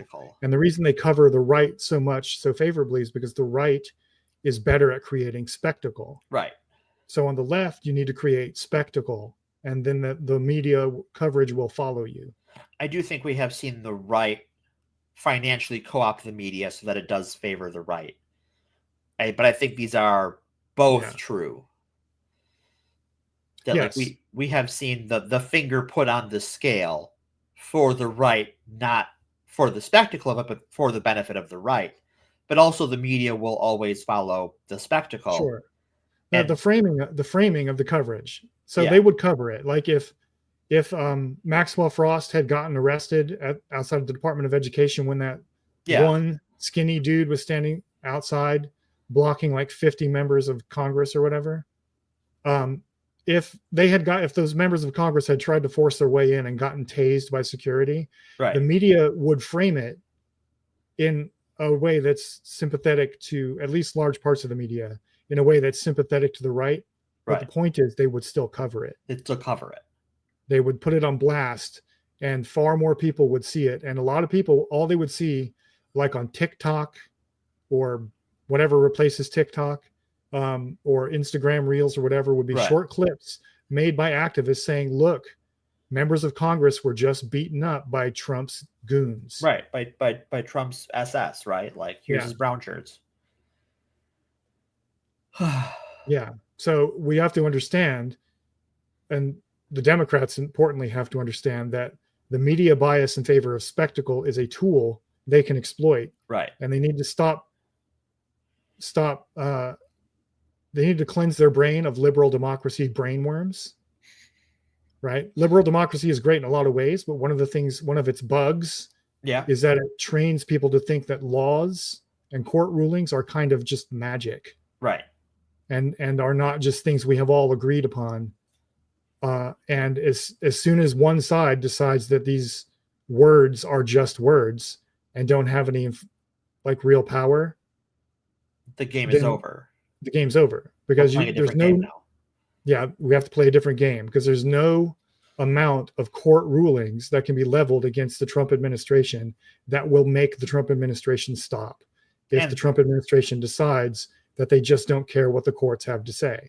Right. Well, and we also see the court doesn't care what the court has to say. And this is like, the court doesn't care what the court has to say, right? Like they're going to throw out anything they want this is sort of the purpose of originalism, is that I can stick my hand up Thomas Jefferson's dead asshole and make him say whatever I want by quote mining and cherry picking things he said to justify whatever the fuck I want. Mm-hmm. It's not a tool of legal theory. It is a tool of justification. And those justifications are going to get thinner and thinner the more they do it, because we are all sort of used to them being political actors who will loudly shout that they're not political actors while being actively political. Yeah. The Supreme Court did just rule against Trump. Yeah. On payment of bills, right? But even the Supreme Court cannot stop him if he decides he's just not going to stop. There's no, as Andrew Jackson said, another like evil president we had. Yeah, you've made your ruling. Let's see you enforce it. Right. He said that to the Supreme Court when the Supreme Court said, no, you cannot forcibly deport the Cherokee Nation. Right. You just can't do it. Did it anyways. He went, okay, stop me. And then he fucking did it. Yeah. Right. So that's the situation we're in. We're going to see a lot of courts, including some courts of judges appointed by Trump, who are going to hand down rulings saying, no, you cannot round up, trans people or immigrants and put them in camps internment in the Panamanian jungle. Yeah. And Trump will go, okay, stop me. Right. And then what do we do? What do we do? That's the question the Democrats need to decide. What are we going to do when the president decides he's just not going to be bound by common law anymore? Well, we have seen what is done at the local level when the court says you can't just drag people out, and then cities go, perfect. I'm not going to tell if we're not going to just go out of our way and waste our resources to hold people on the behest of customs and immigration and customs enforcement. If someone's arrested and they're illegal and they do their time, we're going to let them out because they did their time for whatever they got arrested for here. We're not in charge of enforcing federal law. Do it yourself. Yeah. And it's ironic, actually, that most local police departments, at least as a matter of policy, not necessarily practice, but as a matter of policy, are kind of against what ICE does. Yeah. Because they argue, the police, the local cops argue that if people in immigrant communities are afraid to come to them with reports of crime for fear that they will be deported for revealing themselves, then that cripples the local cops' ability to enforce laws. Right. And be public safety, agents of public safety. That doesn't mean cops actually are agents of public safety, but in practice, but as a matter of policy, they tend not to cooperate with federal agencies around immigration. Like the LAPD recently, and I don't know if they've updated this after the election or not, but recently before the election said that they would not cooperate with ICE. Yeah. And the LAPD is one of the most corrupt and gang infested police departments in the country. Yeah. But anyway, this is all a tangent. We were supposed to be talking about Elon Musk and great replacement theory. Well, yeah, I think this brings us nicely into great replacement theory. Yeah. So I'm going to stop sharing this. Boop. Hi, we're back. And I'm going to pop over to this thing. And I want to talk about great replacement theory.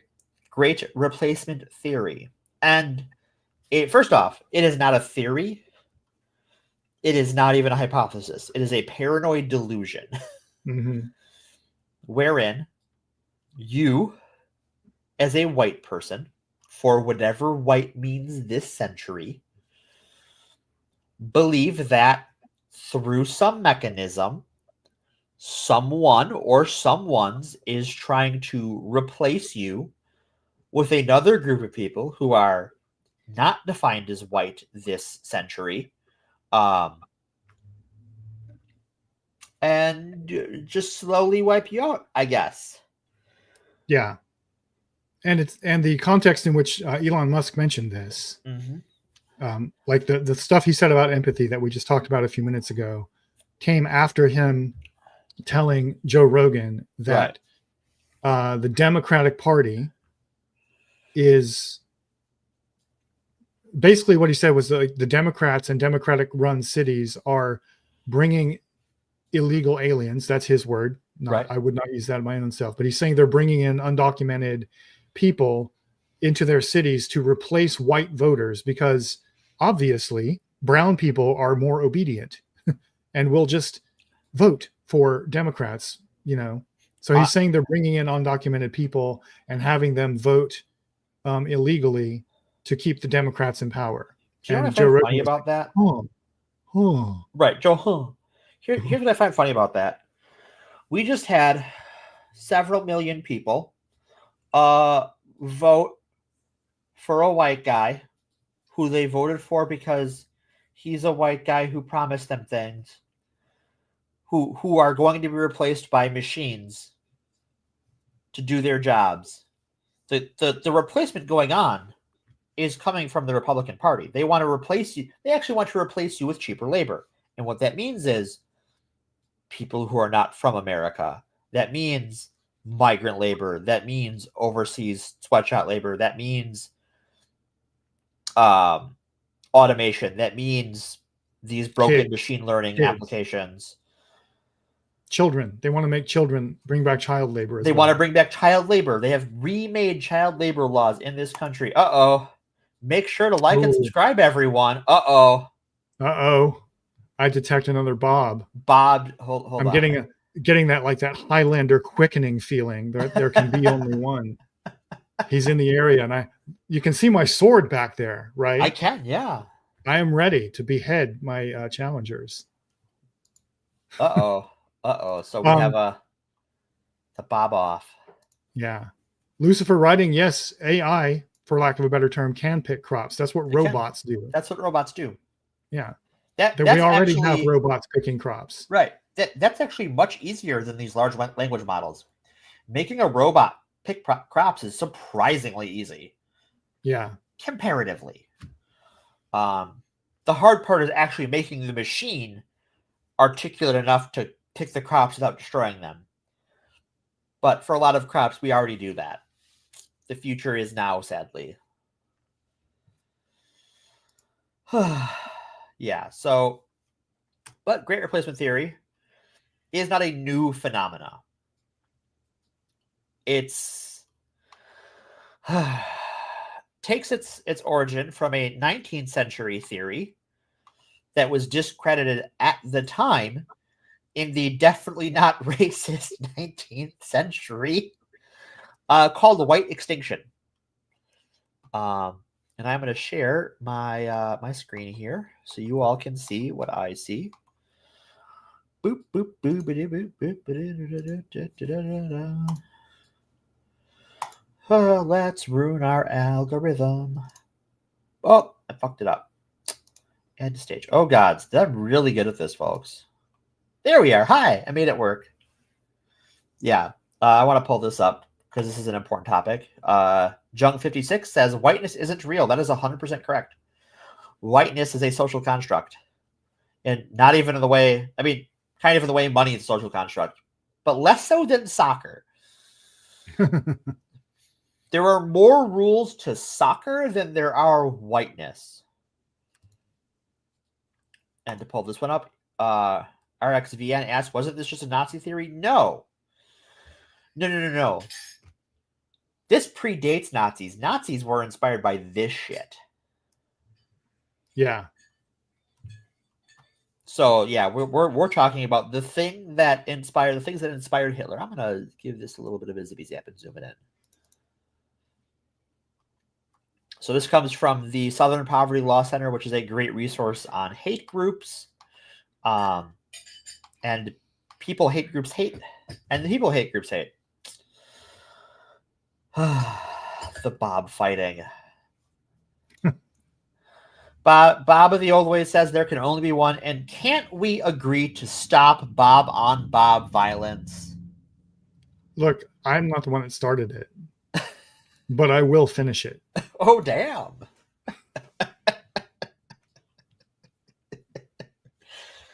Chaos Bob, if you want to settle this sometime, just let me know and we can bring you on here to settle the score and have the final Bob battle. We shall fight another day. This is too important of a topic to get distracted by this. So, British author in 1892, the British-Australian author Charles Pearson warned that one day soon, white people would wake up to find themselves elbowed and hustled, perhaps even thrust aside by peoples who we look down upon. In his book, National Life and Character, launched a genre that included even more apocalyptic visions of white extinction from American authors, including the racist and anti-Semitic New York lawyer Madison Grant, who wrote the scientific racist book in 1916, The Passing of the Great Race, and warned of the decline and extinction of America's quote-unquote Nordic racial stock. And I would like to point out, I'm just going to highlight this, that scientific racism is the discredited pseudoscientific belief that scientific evidence exists to support racism and racially biased state policy. And this was discredited not quite back then, but not long after. However, at the time, his book was highly influential, and the widespread adoption of eugenic policies, because it always comes back to eugenics around here, created immigration on non-white immigrants, or immigration restrictions on non-white immigrants, and anti-miscegenation laws, which if you don't know what those are, we covered them a bit in our episode on Charlie Chaplin. That those were the laws that prevented you from marrying someone who was not of your race. And that doesn't just mean white and black. That means, well, it usually meant white and not something else. So, like, nobody legally really cared about the marriage of people who were non-white to non-white, even though the laws weren't written that way. This is like how we talk about the history of, like, sodomy laws, where, like, sodomy was illegal for everybody, but it was all those laws were only enforced on gay people. Mm-hmm.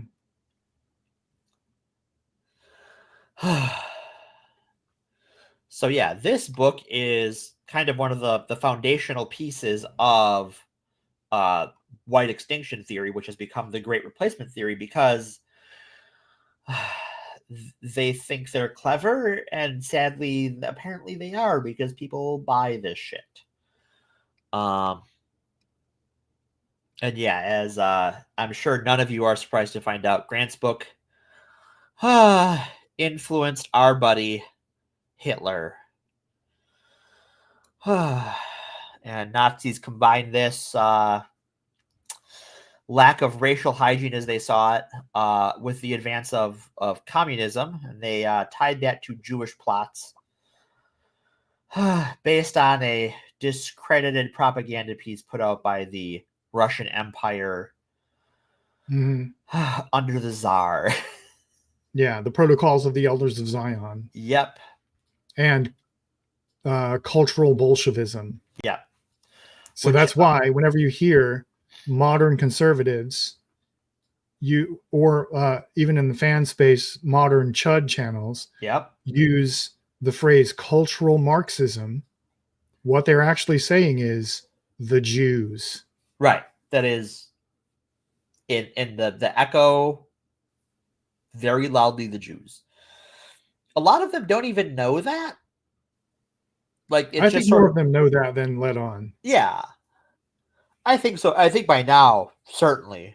But I think there was a period of time where that was more stealth than it is now. I think more people are aware that, like, yeah, because if you push them on it, as I've done on occasion, what is cultural Marxism? What do you mean by that? What do you mean by that? What they'll start talking about is a shadowy conspiracy of bankers and financiers who pull the strings of governments around the world with the goal of destroying Western Christian civilization, et cetera, et cetera. And I go, why don't you just say the Jews, man? Because that is the Jewish conspiracy theory with the word Jews removed from it. That's all it is. Yep. So just be a classical anti-Semite rather than a postmodern anti-Semite, and own that you're an anti-Semite. Admit that you're talking about the Jews. I don't know that I endorse that position. It's the more honest position, you know. It is the more honest. They would at least be honest about what they're saying. Yeah.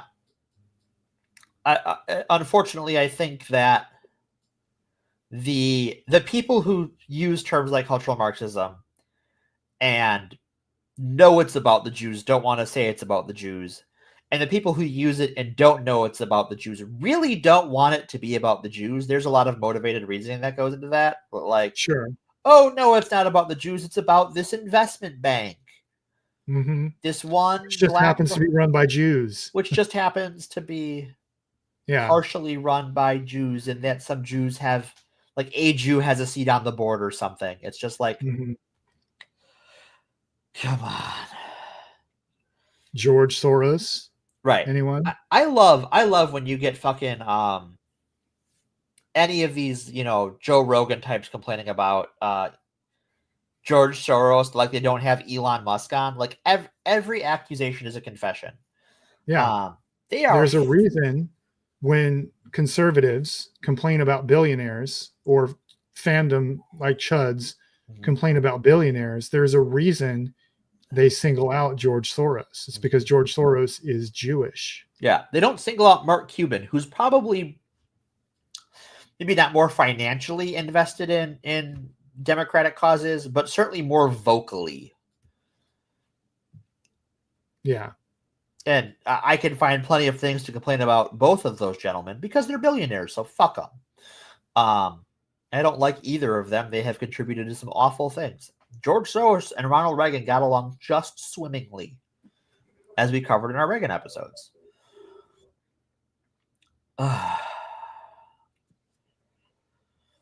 Yeah, I want to pull this one up from Harlan Littlejohn. So from Wall Street, prominent American investors like William Ford and influence from racial thinkers, even Jim Crow laws, the Nazi regime could not have existed without the support of the United States. This is true. I don't think that's true at all. Really? Yeah. Now it's one thing. We have to make a distinction here. To say that the Nazi regime did, in historical reality, exist with some inspiration and support from the U.S.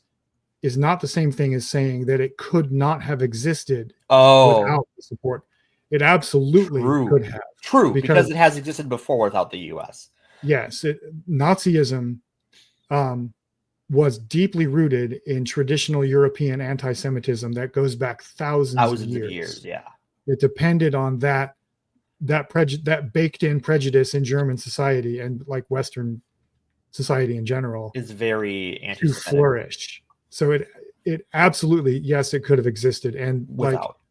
Like, again, to put the evolutionary lens on this, Jim Crow America and Nazi Germany come from common ancestry. Neither one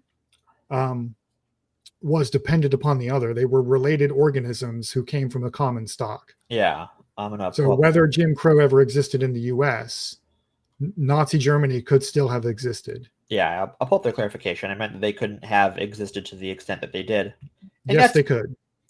I think that the difference is that, like, Jim Crow and American segregation laws in all the forms it took, with anti-immigration laws and anti-miscegenation laws, gave them a legal framework that they didn't exist in the same way before, where there was sort of a default level of anti-Semitism that was just a cultural norm, but maybe not inscribed in law in the same way. Mm-hmm. Right. See, this is the level of, I object to this level, this kind of analysis, because I think it's far, far too simplistic. This is That's like fair. Saying that lung cancer can't exist without brain cancer. Yeah, right? sort of. Yeah, I see what you're saying. Or type 2 diabetes can't exist without type 1 diabetes. Right. They're similar things, but they're not dependent on each other. They can exist independently. Something exactly like Nazi Germany could have arisen without any influence from the United States at all. It was. I will go as far to say that it had already happened. At least several times. Because everything Nazi Germany did already had precedent in broader European colonialism. They'd already done genocides. They'd already done death camps. They'd already done anti-Jewish pogroms for centuries. Yeah. And what made it nightmarish from the perspective of people in Europe at the time is that Germany was doing to Europeans what Europeans had been doing to non-Europeans for hundreds of years. Right. This is. I think maybe for this discussion we have to. This I want to make the distinction again. To describe the historical reality, yes, that's true. But to take the historical reality to be proof that it could not have been done otherwise is a fallacy. It is entirely plausible that Nazi Germany could have arisen entirely on its own merits through trends in European thought that had nothing to do with what was going on in the United States. This is not to excuse what the United States did or the United States' actual historical role in what happened. But I think it runs the risk of letting Germany and the Nazis off the hook for what they did. Right. Because every political regime is unique in it. It may be built from common components, but each of them is unique to its own historical moment and culture. And it's one of those things where, like, throughout history in Europe, they have Christian groups have found different reasons to persecute the Jews. Though the one I like to go to for this is sort of a corollary, especially with how you see it divides European Christians, is the Peasants' Crusade that comes out of Germany, which was a itinerant preacher rounding up people to go on a crusade against ostensibly the Muslims. And to do that, the first thing they did was kill a lot of Germans or a lot of Jews that are in what is now modern day Germany, on their way ostensibly to eventually get to Constantinople. They used a existing legal system that is the Pope's order. Well, not order, but more of a broad proclamation of forgiveness for your sins if you go commit violence against Muslims. But they use that as a excuse to kill a lot of Jews. Like anti-Semitism of that, like murderous anti-Semitism was I don't want to say it was a distinctly German problem, but it has always been a more pronounced cultural trend in Germany than it was throughout the rest of Europe. The rest of Europe did it too. Don't get me wrong. But it was virulent in German culture for a very long time before the Nazis came along. England had expelled its Jewish population several times throughout its history. Spain is possibly where we get the original pogroms from. In the wake of them pushing the Moors out of Spain, a lot of Jewish people migrated throughout Moorish territory because they, how Muslim cultures handled other religions is they charged them a tax. And so Jewish settlements were allowed to flourish as long as they paid the bills. Now we can discuss the issues of that system, but you had Jews in Spain that were attacked by Christians for centuries because they were seen as allies of the Moors. Well, the history of Islam is also complicated. Yes, it's very complicated. Islam for periods of history was also spread by the sword. Oh, absolutely. and that included pogroms against Jews and Christians and like other people, Right. like communities who'd been in conquered territory for a Right. long time, right? Humans are just messy, right? My only point is that it overstates the to say that Nazi Germany could not have existed without the United States influence is to overstate the influence of the United States and to understate the influence of intrinsic, or I don't want to say intrinsic, but distinctly German things that would have gone in that direction anyway, regardless of what was happening. It was just a historical coincidence and a historical convenience that these two trends in geopolitics converged the way they did, but something like Nazi Germany could have happened for entirely independently German reasons, including at the scale that it happened at. Right. It did not depend on. It was aided by American resources and American culture, but it was not dependent on it, I think is the point. All right. So we can move on from there. But yeah, so like this whole white replacement theory is based in eugenics principles. And eugenics is the pseudoscience of believing that you can, in remarkably short time, breed out problems in humans by eliminating the humans you don't like. As we discussed in the first part, second part of the show, but that's not how evolution works. You can't select people out on that time scale and have it matter. There's just human population is too big. The traits you're selecting for are not necessarily genetic or inheritable. They can arrive through other means, disease, just genetic maladaptation. They might be genetic but not inheritable. So all of these things sort of coalesce that eugenics was never going to work. It's impossible. It's from the ground level not feasible. So anything you do towards an advancement is destined to fail, but hurt a lot of people. And it did hurt a lot of people. As all sorts of laws were passed to try and make it happen, but it turns out you cannot legislate reality. That's not how reality works.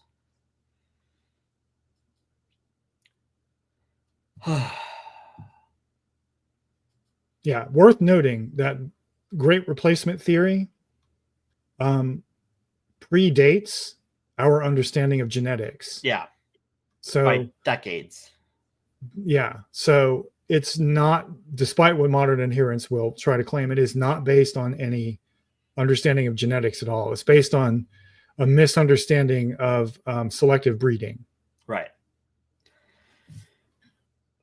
Which we understood through plants mostly, because plants grow in a time scale that you can actually get some amount of selective traits out of breeding, but that's as much correlation as it is causation.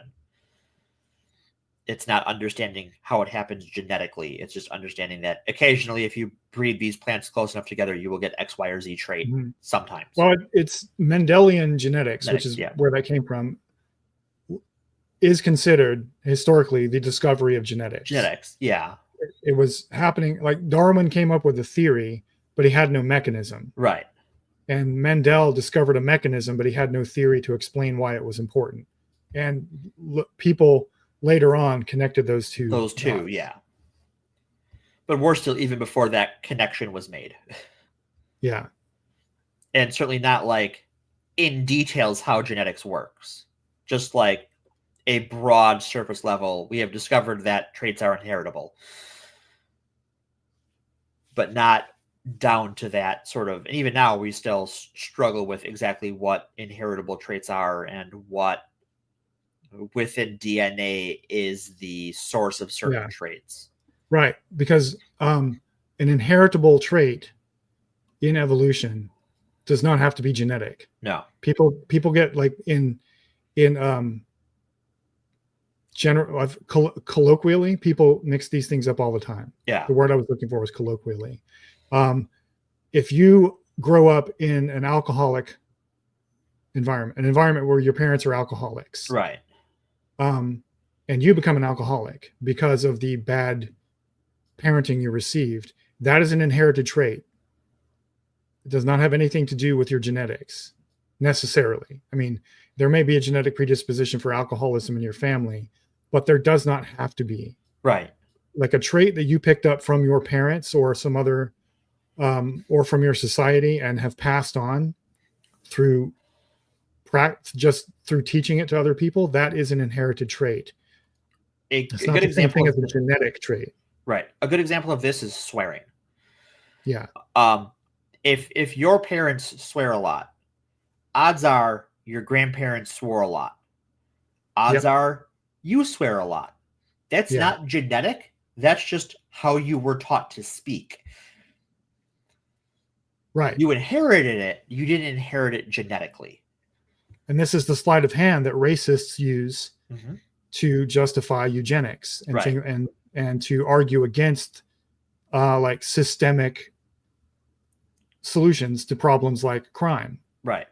Right. Because if you are a racial minority and you grow up in a economically depressed part of town with a high crime rate, statistically you are more likely to commit crimes. Right. But that's not because you are genetically predisposed to crime. It's because you grew up in a high crime environment where you learned that crime, for lack of a better word, is a potential path to flourishing. Right. And not the only path, but a potentially valid one. And so that in terms of evolution, or the language of evolution, that is an inherited trait, but it is not a genetic trait. Right. So it's not biological. Not everything that's inherited is biological. That's even before we get into things like how police statistics are calculated. Yeah. Which is if I am policing a predominantly minority area, if 70% of my police resources are going into that, that means 70% of the criminals I catch there, which means, oh, wow, most of our criminals are coming from this area, so we're going to put more police there. And wouldn't you know it, the next time we calculate states, wow, even more of our crime is coming from this area, so we're going to put more police there. And those police, people look for a reason to justify their job. They're going to find things to do. Yeah. And you can even find these statistics and deracialize them by using things like what types of cars people drive. If you drive an older car, you are more likely to get pulled over than someone driving a newer car. If you drive identically, if you drive at the same time, the same speeding ratios, all of that stuff, you driving an older car are more likely to get pulled over. Yeah. And the sleight of hand that racists use here is to point to statistical predispositions, if you want to call them that, like the statistical likelihood of a person who grew up in a poor neighborhood being what society defines as a criminal. They will look at that and they will present that colloquially and talk about it as if it is a genetic trait. In other words, they will imply, they very rarely will outright say it this way, but what they will imply is that these people can't do any better because they're biologically more criminal than the rest of us. I've talked about this example before of like, I went to high school for part of my high school in a suburban school. But I was from Milwaukee. People out there, the kids I went to school with, were taught that people, quote unquote, from the city are poor and criminals and bad and violent and et cetera, et cetera. And when people learned I was from the city, they were like, you can't be from the city. You don't meet all of these things. And I'm like, what are you talking about? It took me a while to figure out that, what you're talking about is black people. That's what their parents meant when they talked about people from the city, was was black people. Yeah. But that is not what their kids had processed yet. They were just all people from the city are X. Yeah.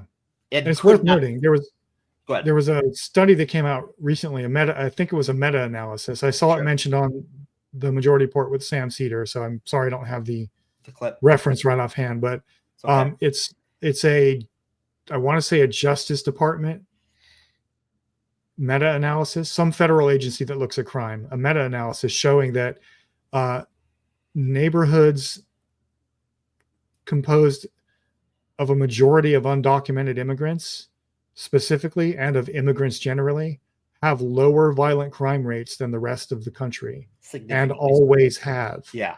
As far back as we keep records. Mm-hmm. But the narrative from the right is the exact opposite of that. Right. And the narrative of the right has been that way forever. Yeah. Going back to the 19th century, and Chinese immigrant neighborhoods were seen as sources of crime. Irish neighborhoods, Italian neighborhoods. This is an old playbook. I'll be right back. I can still hear you though. Just gotta do one of these. Uh-oh. I have to talk now? Yeah, talk. Oh no. I don't know what to say. Yeah. And the reason this is true for like immigrant communities, as I mentioned earlier, is that a lot of immigrants, particularly undocumented immigrants, are terrified of being deported. Mm-hmm. So they will be on their best behavior. Right. Watch a 16-year-old who just got their driver's license pick up some pot and drive home. Mm-hmm. And you will learn a lot about this behavior. They will drive, if the speed limit is 35, they will drive 34. Yeah. They will wait 3 seconds at every stop sign. It is incredible. If they know what's good for them, yes. Yes. And Elon is out there, again, remembering that he is the Rasputin of Trump right now. He is he is in some way a spokesperson for the White House. Yeah. We're unsure how, like in terms of the actual department or power structure where he fits in, but he is a mouthpiece for the White House, and he's on Joe Rogan, the second most popular podcast in the world, behind the Midas Touch. Oh wow, Midas Touch!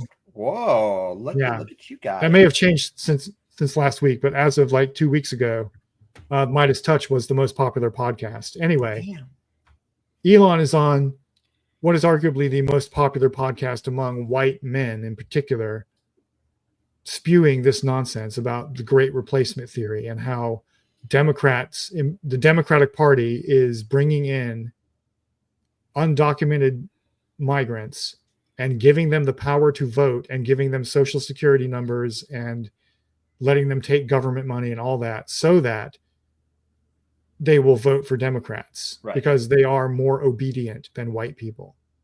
White people who will vote for their own self-destruction. Mm-hmm. At the request of a cult leader. You love the irony. Elon Musk, who is himself an undocumented migrant worker, who has stolen American jobs. Who has stolen American jobs, displaced American jobs, and has made a significant amount of his fortune on government handouts. Yeah.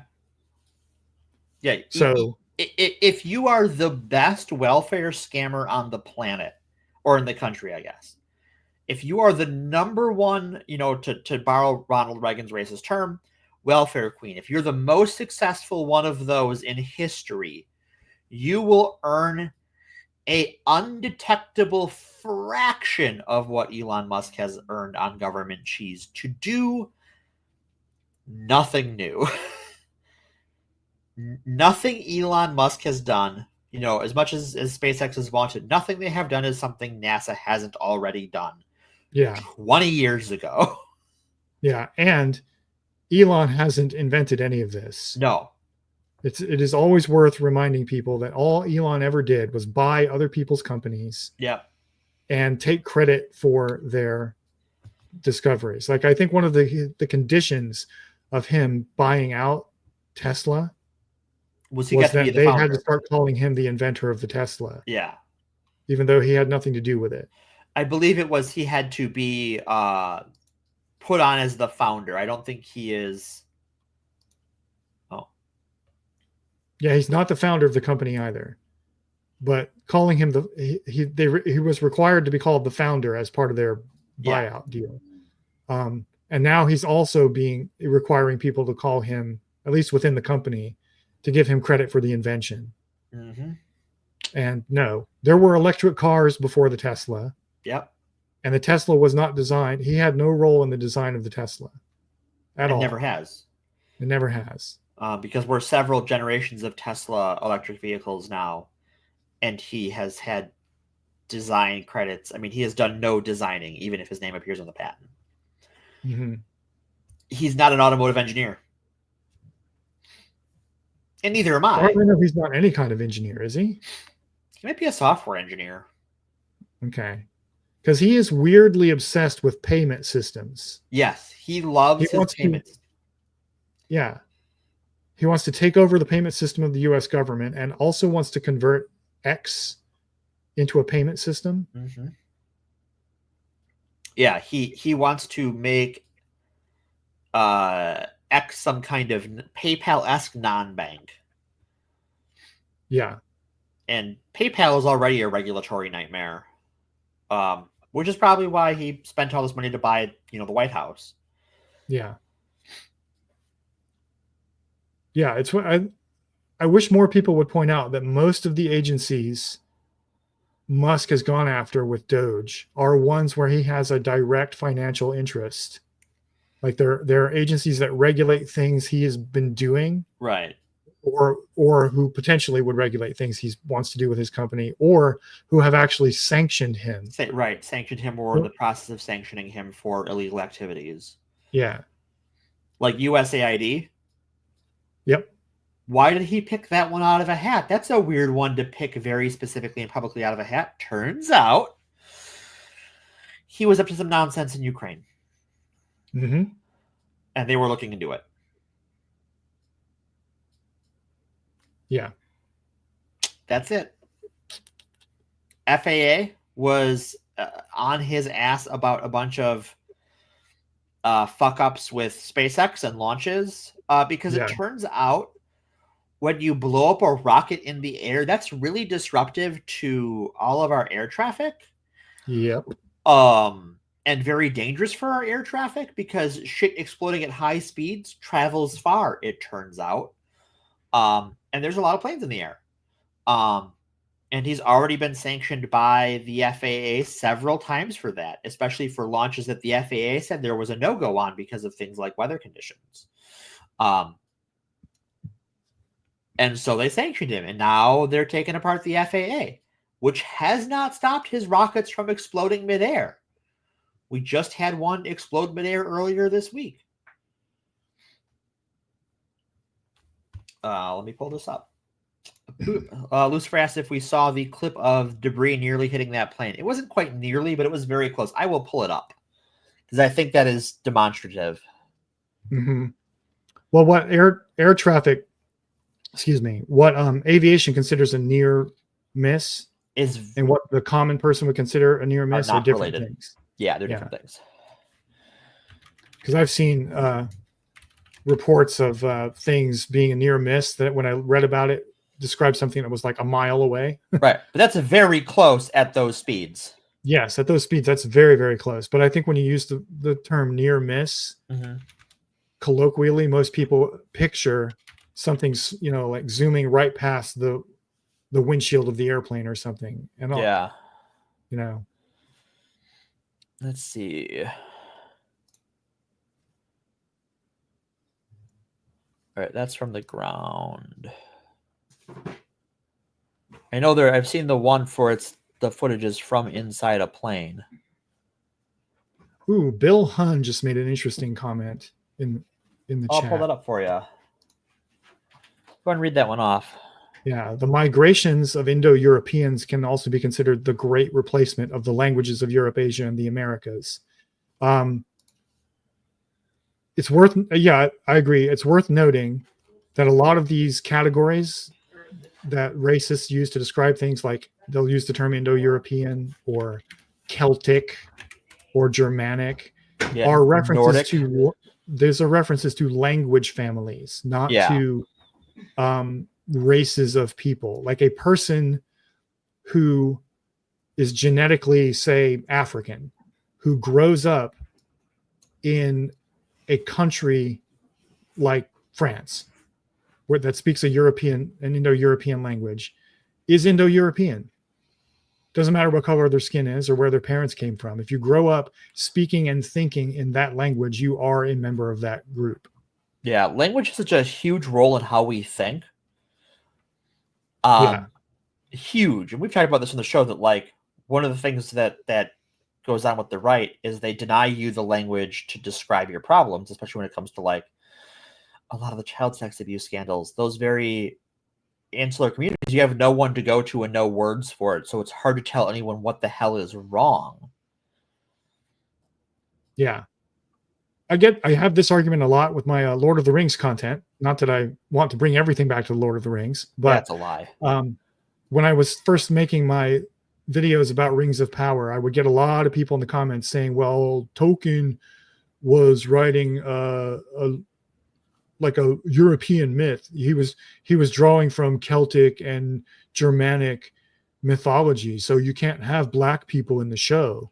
And I would be like, no, sir, Germanic is a language family. It is not a race. And Tolkien understood this because he was a linguist. If you grow up in a Germanic culture, you are Germanic. It doesn't matter where your parents came from, right? So this is a very, very old argument that racists make. A second generation, Muslim kid who grows up in Germany is more German than I am, and most of my family came from Germany. Yeah. But I'm American because I grew up in America and I speak American English.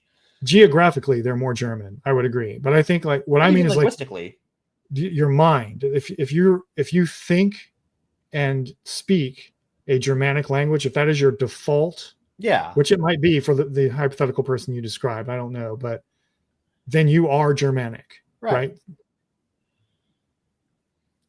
I am having trouble finding this exact clip of it being, but even from the ground, it's very close. So we'll play this one. I'm going to pop that bad boy up. All right, let me do the thing. So I'm going to pull you down. Stop screen share, start screen share.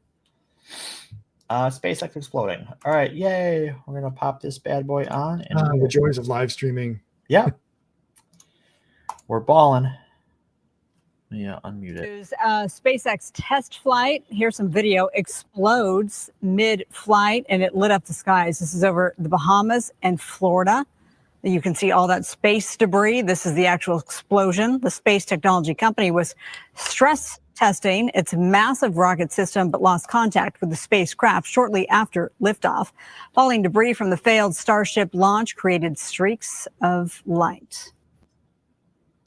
And that's just from the ground. Yeah. Right. So if that had happened, and maybe it did happen, without SpaceX alerting the local aviation authorities that they were having things in the sky in that area that might blow up, that's a serious problem. That could kill people. A lot of people. And that is why Elon Musk wants to get rid of the FAA. Mm-hmm. And this is definitely worth pointing up. Look at our tax dollars literally burning up. Yeah. SpaceX is a company that is entirely paid for by our tax dollars. Yep.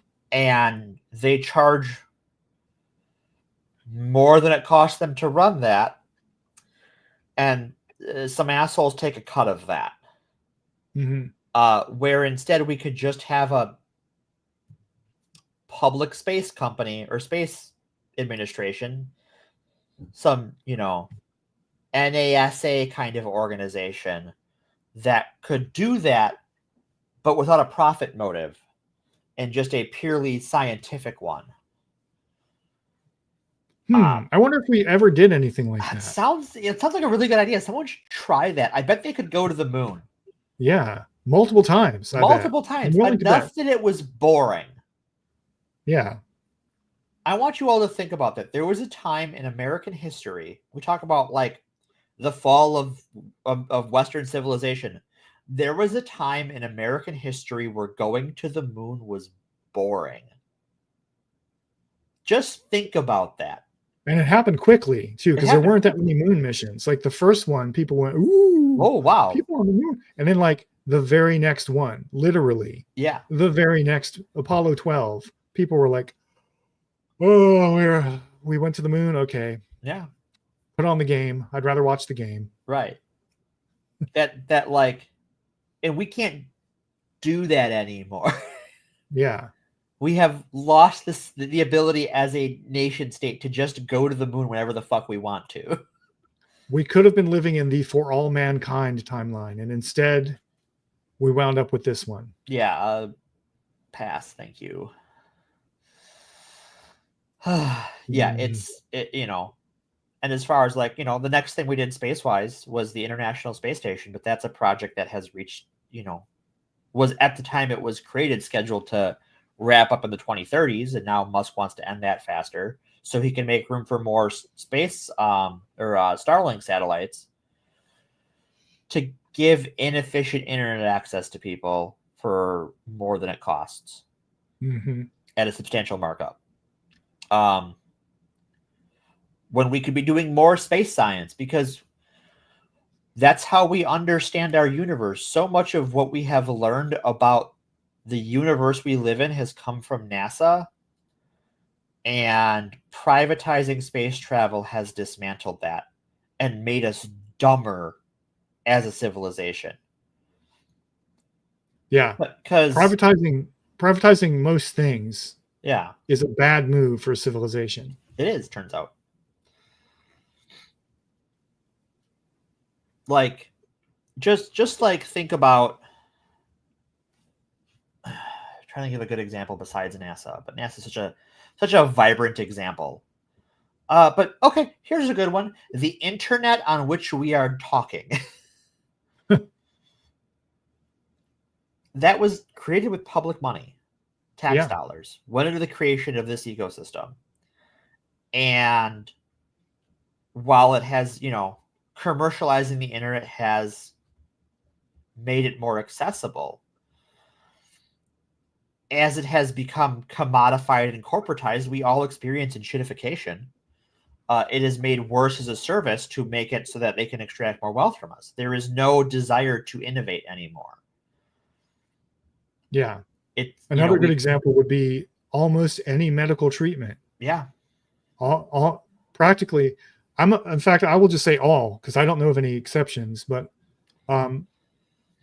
every medicine or surgical procedure that we use in the modern world for like the last century or so has been invented through the use of public research at publicly funded universities, which is to say government funded university research systems that are funded through tax dollars and were then handed over literally to private pharmaceutical companies for them to make money off of.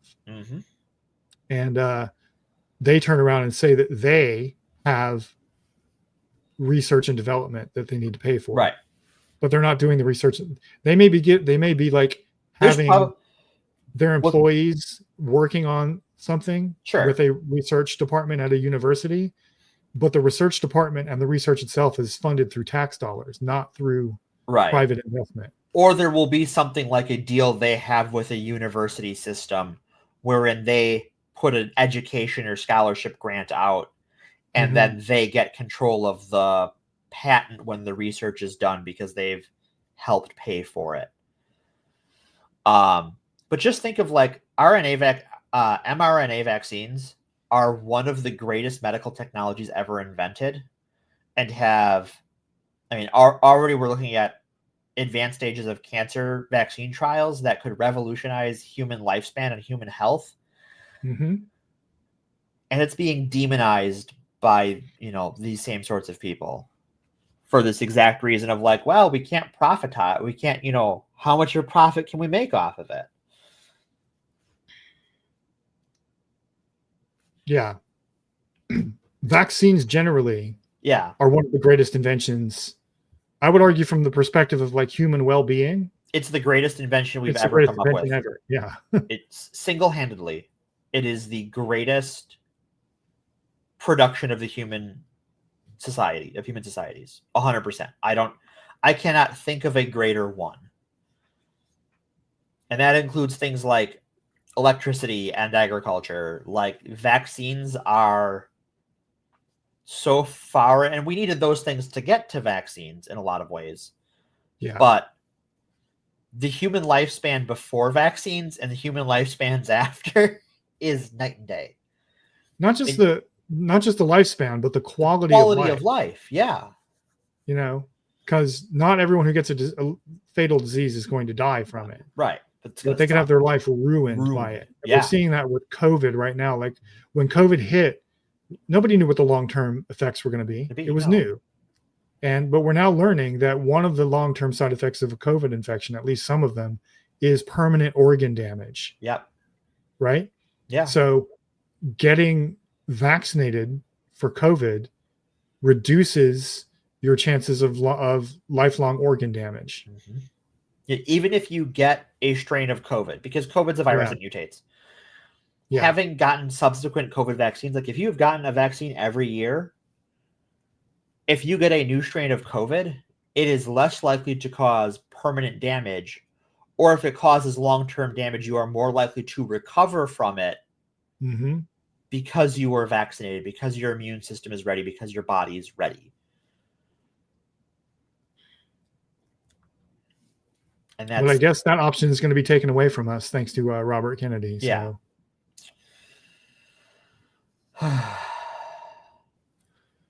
Yeah.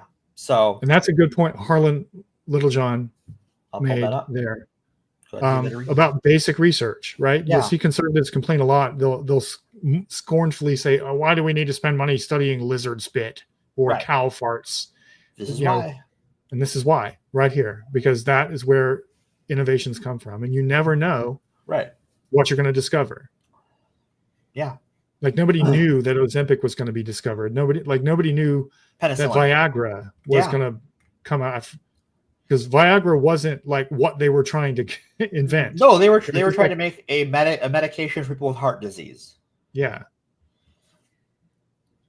But the way they could sell it was say, "Hey, it gives you boners." Well, yeah, it's a very mediocre heart disease medication. Yeah. But it still does actually help for that, apparently. But it is also an amazing boner pill. Yeah. And so better than the supplements are. Go ahead. I'm sorry. This is why when you see conservatives mocking basic research, you should laugh at them because they're idiots. Right. And Elon Musk does this. I think I've seen him complain about it. Yeah. About studying seemingly inconsequential things like cow farts and lizard spit. Right. Turns out if there is something someone is doing that sounds weird, it doesn't matter what it is. There's a reason they're doing that. And before we go, maybe we shouldn't do that, I would like to ask, wait a minute, why are they doing that? Yeah. Because the reason why might just be we want to learn more about how this works. Right. And we should learn how that works. Yeah. My favorite one recently, and this is another part of the Trump speech I saw, was they're turning the mice trans. Right. The transgenic experiment. Transgenic mice, right. Which is not transgender. Those are unrelated things. Yeah. That was that's one of those things, like if you know anything about science, it's obvious how stupid this man is. But if, like most people, you don't know anything about science, it sounds really sinister. Yeah. Which is why he said it. Right. And I won't be surprised if Elon repeats that sometime. Oh, he will. Soon. I will not be shocked, especially with his vindictive streak he has towards trans people because of how he treats his daughter. Mm-hmm. What is it with divorced men and transphobia?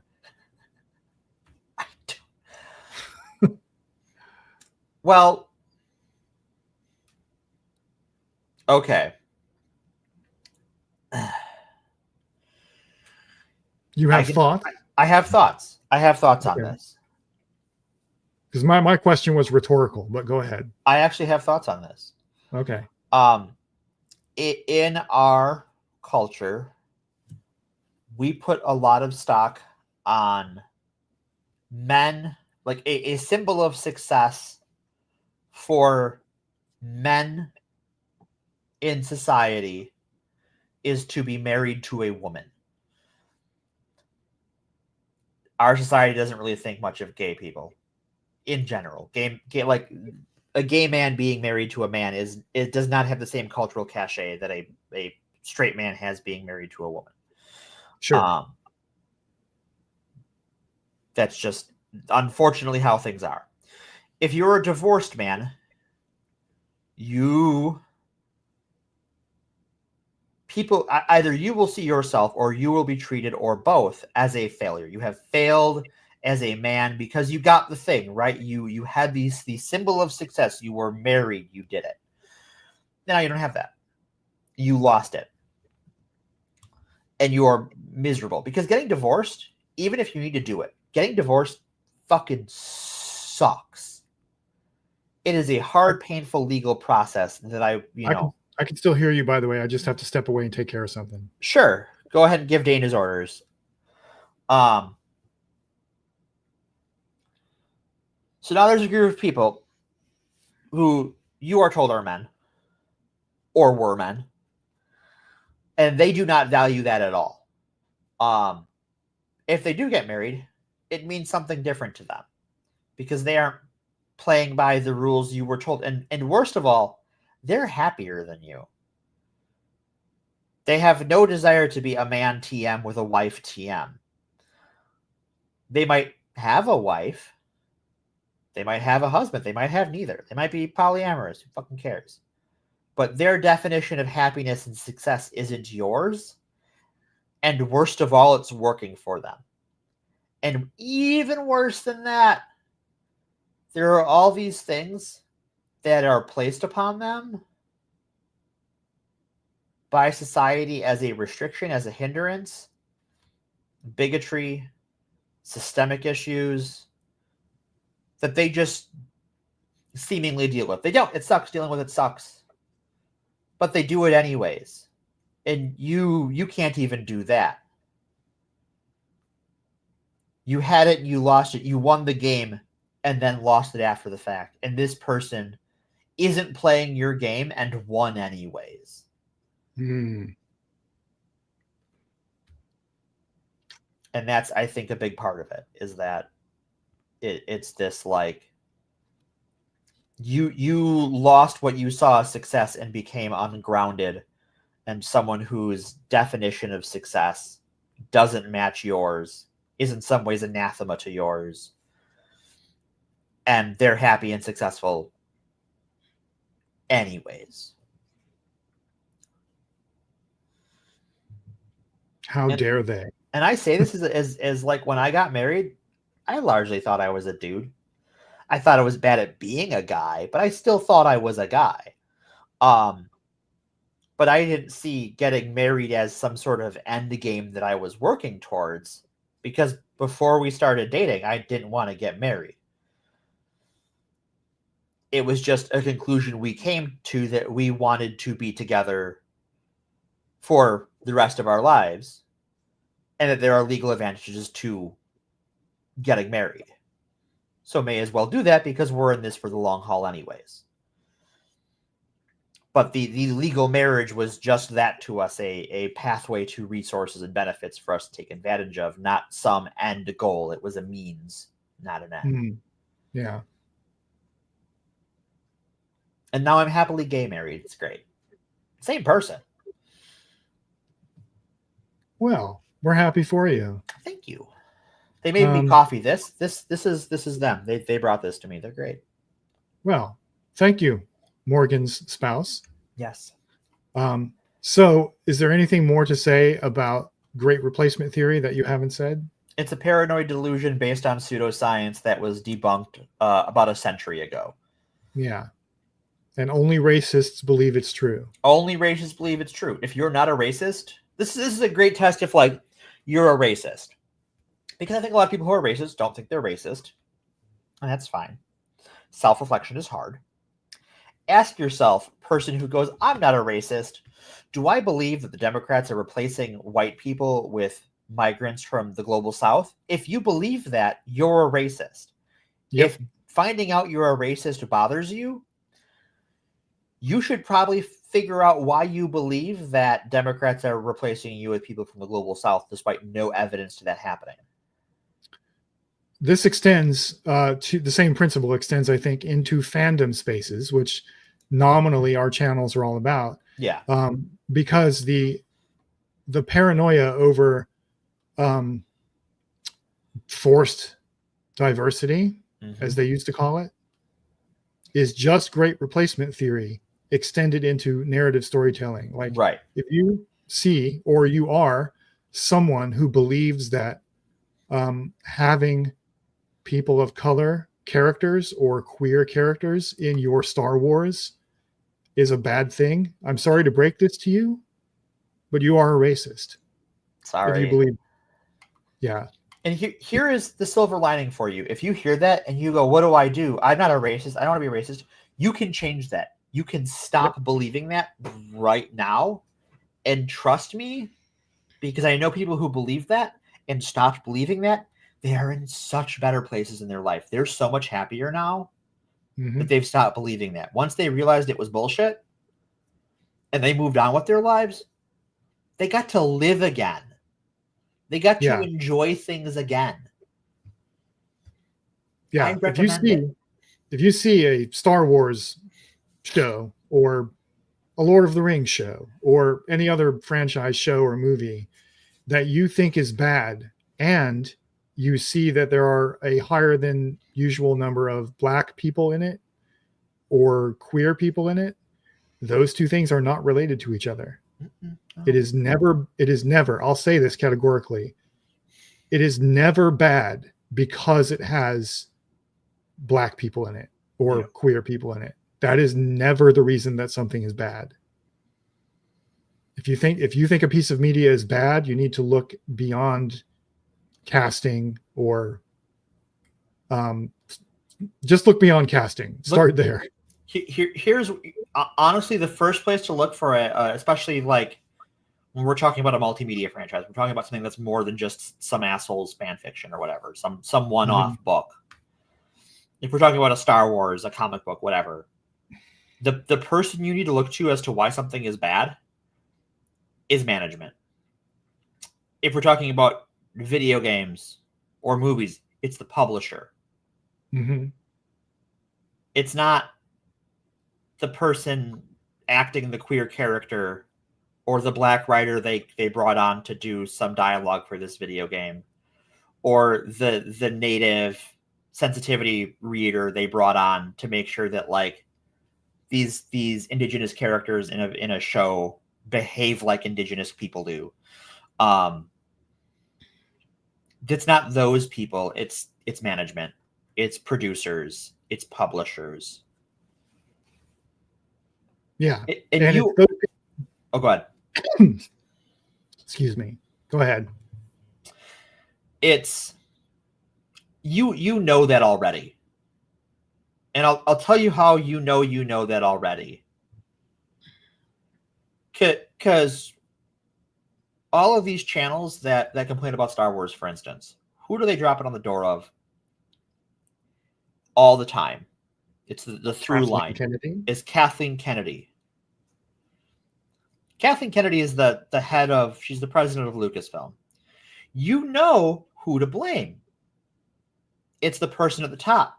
What you need to understand is that when it comes to a video game, it's not the woman you should blame.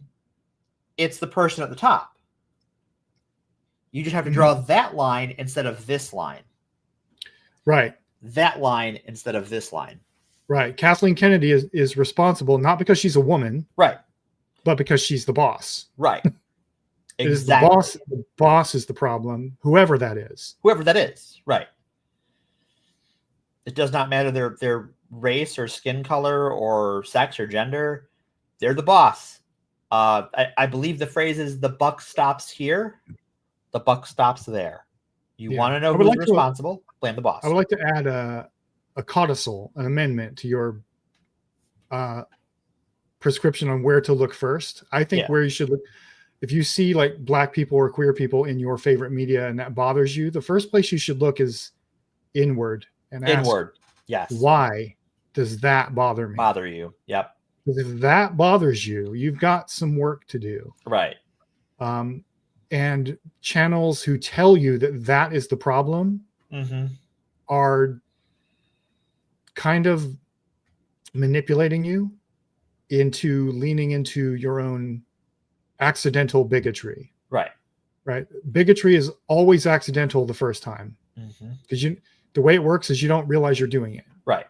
You're a fish and you don't know you're in water, and the water you're swimming in is white supremacy or homophobia.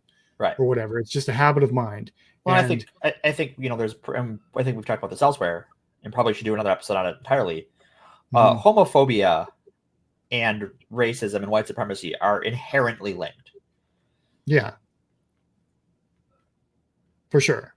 But the way it works is we all do it because we can't help but do it, because we all live in a white supremacist culture. Right. Or a misogynist culture. Pick your bigotry. We all live in that system and we don't realize that we're doing it. So very often, especially if you're not a member of a marginalized community, you're going to accidentally do a bigotry. Yep. And there's two ways to respond to that. And one of the contexts in which you will accidentally do a bigotry without necessarily directly hurting anyone is freaking out when you see a person of color in your Star Wars. Right. Because in that moment, you're not hurting anyone. It's just an internal response you have. Right. And there's two ways you could go with that. You could ask yourself, wait, why do I think this? Or you can listen to channels who keep telling you you should focus on that being the problem. And then you will get increasingly more bigoted. Yep. And you will focus that on it more and more, because that's what they focus on and that's what you're focusing on. And this will literally drive the love out of your life. You have. If you are that sort of person, you're hearing my voice, welcome. Thanks for making it this far. Hello. You have had the love and joy taken out of your life to some extent, because you're not fixated on the rest of the thing, the totality of what you are seeing. You're focused on, you're looking for black people, you're looking for queer people, you're looking for migrants. Yeah. You're not looking for the quality of the story, the believability of the actors, the technical ability of the production staff. Those are the things that brought you joy in the first place. Try to get back there. Yeah. I think one of the best examples I've seen of this is what I guess we call the second generation of chuds who are coming up. The best one I can think of right now, or not the best one, but the best example I can think of is our boy Ranting for Vengeance. Oh, yeah. I think because if you look at his content, he isn't actually saying anything except look at the black people. Right. Like the previous generation, like the Nerdrotics, the Critical Drinkers, and so forth, at least try to hide that that's what they're doing. Right. And the product of that is kids, like, because Ranting for Vengeance is a young kid. guy. Yeah. Kids like Ranting for Vengeance, trying to duplicate that success and duplicate that model and not being subtle about it, because they got the message. And they got the message that black people are the problem. Right. But also not understanding why you would think to take it as a default, which is how you end up like this.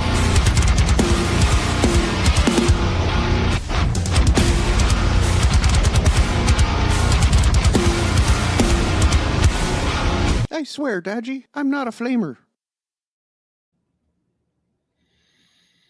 I had to do a Dane-esque drop on Dane's channel. So I think that about covers it today. Yeah. Excuse me, gee whiz. You're excused. So, are we ending? Is that it? We've been almost 3 hours at this. We have been 3 hours of this, yeah. So I think we have talked about we started early and we covered the story about how that blind guy assaulted the NYPD. We covered that. We covered Elon Musk and how he doesn't understand science or evolution, and how he has a paranoid delusion based on 19th century misunderstandings of science at best. The apartheid Nepo baby doesn't understand how science works. Interesting. Or how humans work. Yeah. Anyway, we made some good content, I think. We got 3 topics. We covered all 3 of them, and then we, kept going. We kept going. We had some tangents. It was a good time. Yeah. Good stream. Good memes. Yes.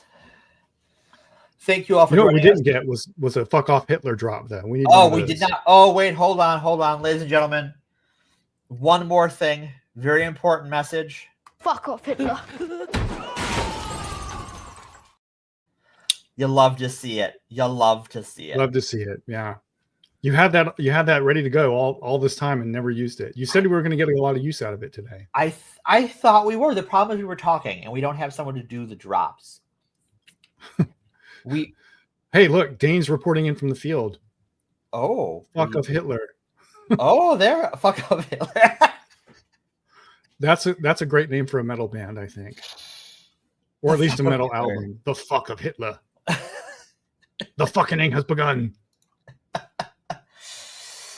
Well, with that, folks, it has been a Sunday. I will just some programming notes. We will be live next week, so I will be live from a secret location. The week after that, I will be returning from GaryCon, where I'll be running lots of Pathfinder Society. So if you're interested in playing some role-playing games that are in the Midwest, maybe check out GaryCon. And then we will be back after that for more Forced Adversity. I have been Morgan.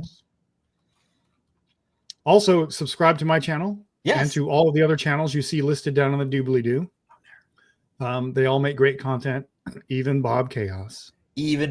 Wow, that's so sweet of you. You'll can be a really his life. But he's got good content. All of them make good content. You should support them. You should. Et cetera, et cetera. Thank you for joining us. Thank you. And fuck off Hitler. You didn't have it ready. Hold on. Or give me one more. Hitler. Fuck off Hitler.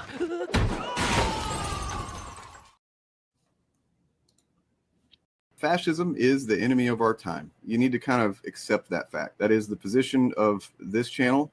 And I think anybody who's been paying attention, who knows what they're paying attention to and is able to analyze it well. We didn't ask for it. It's not fair. It's what we're born into. That's the reality in which we exist. I think there's a really good quote that Gandalf tells Frodo about that. I wish the ring had never come to me. I wish none of this had happened. So do all who live to see such times. But that is not for them to decide. All we have to decide is what to do with the time that is given to us. The question becomes, are we going to do nothing about it? Or are we going to do something about it? And no one person can do anything about it in general, but everybody, as many people as possible who care, who are able to speak out regularly, factually, loudly, that's what we need.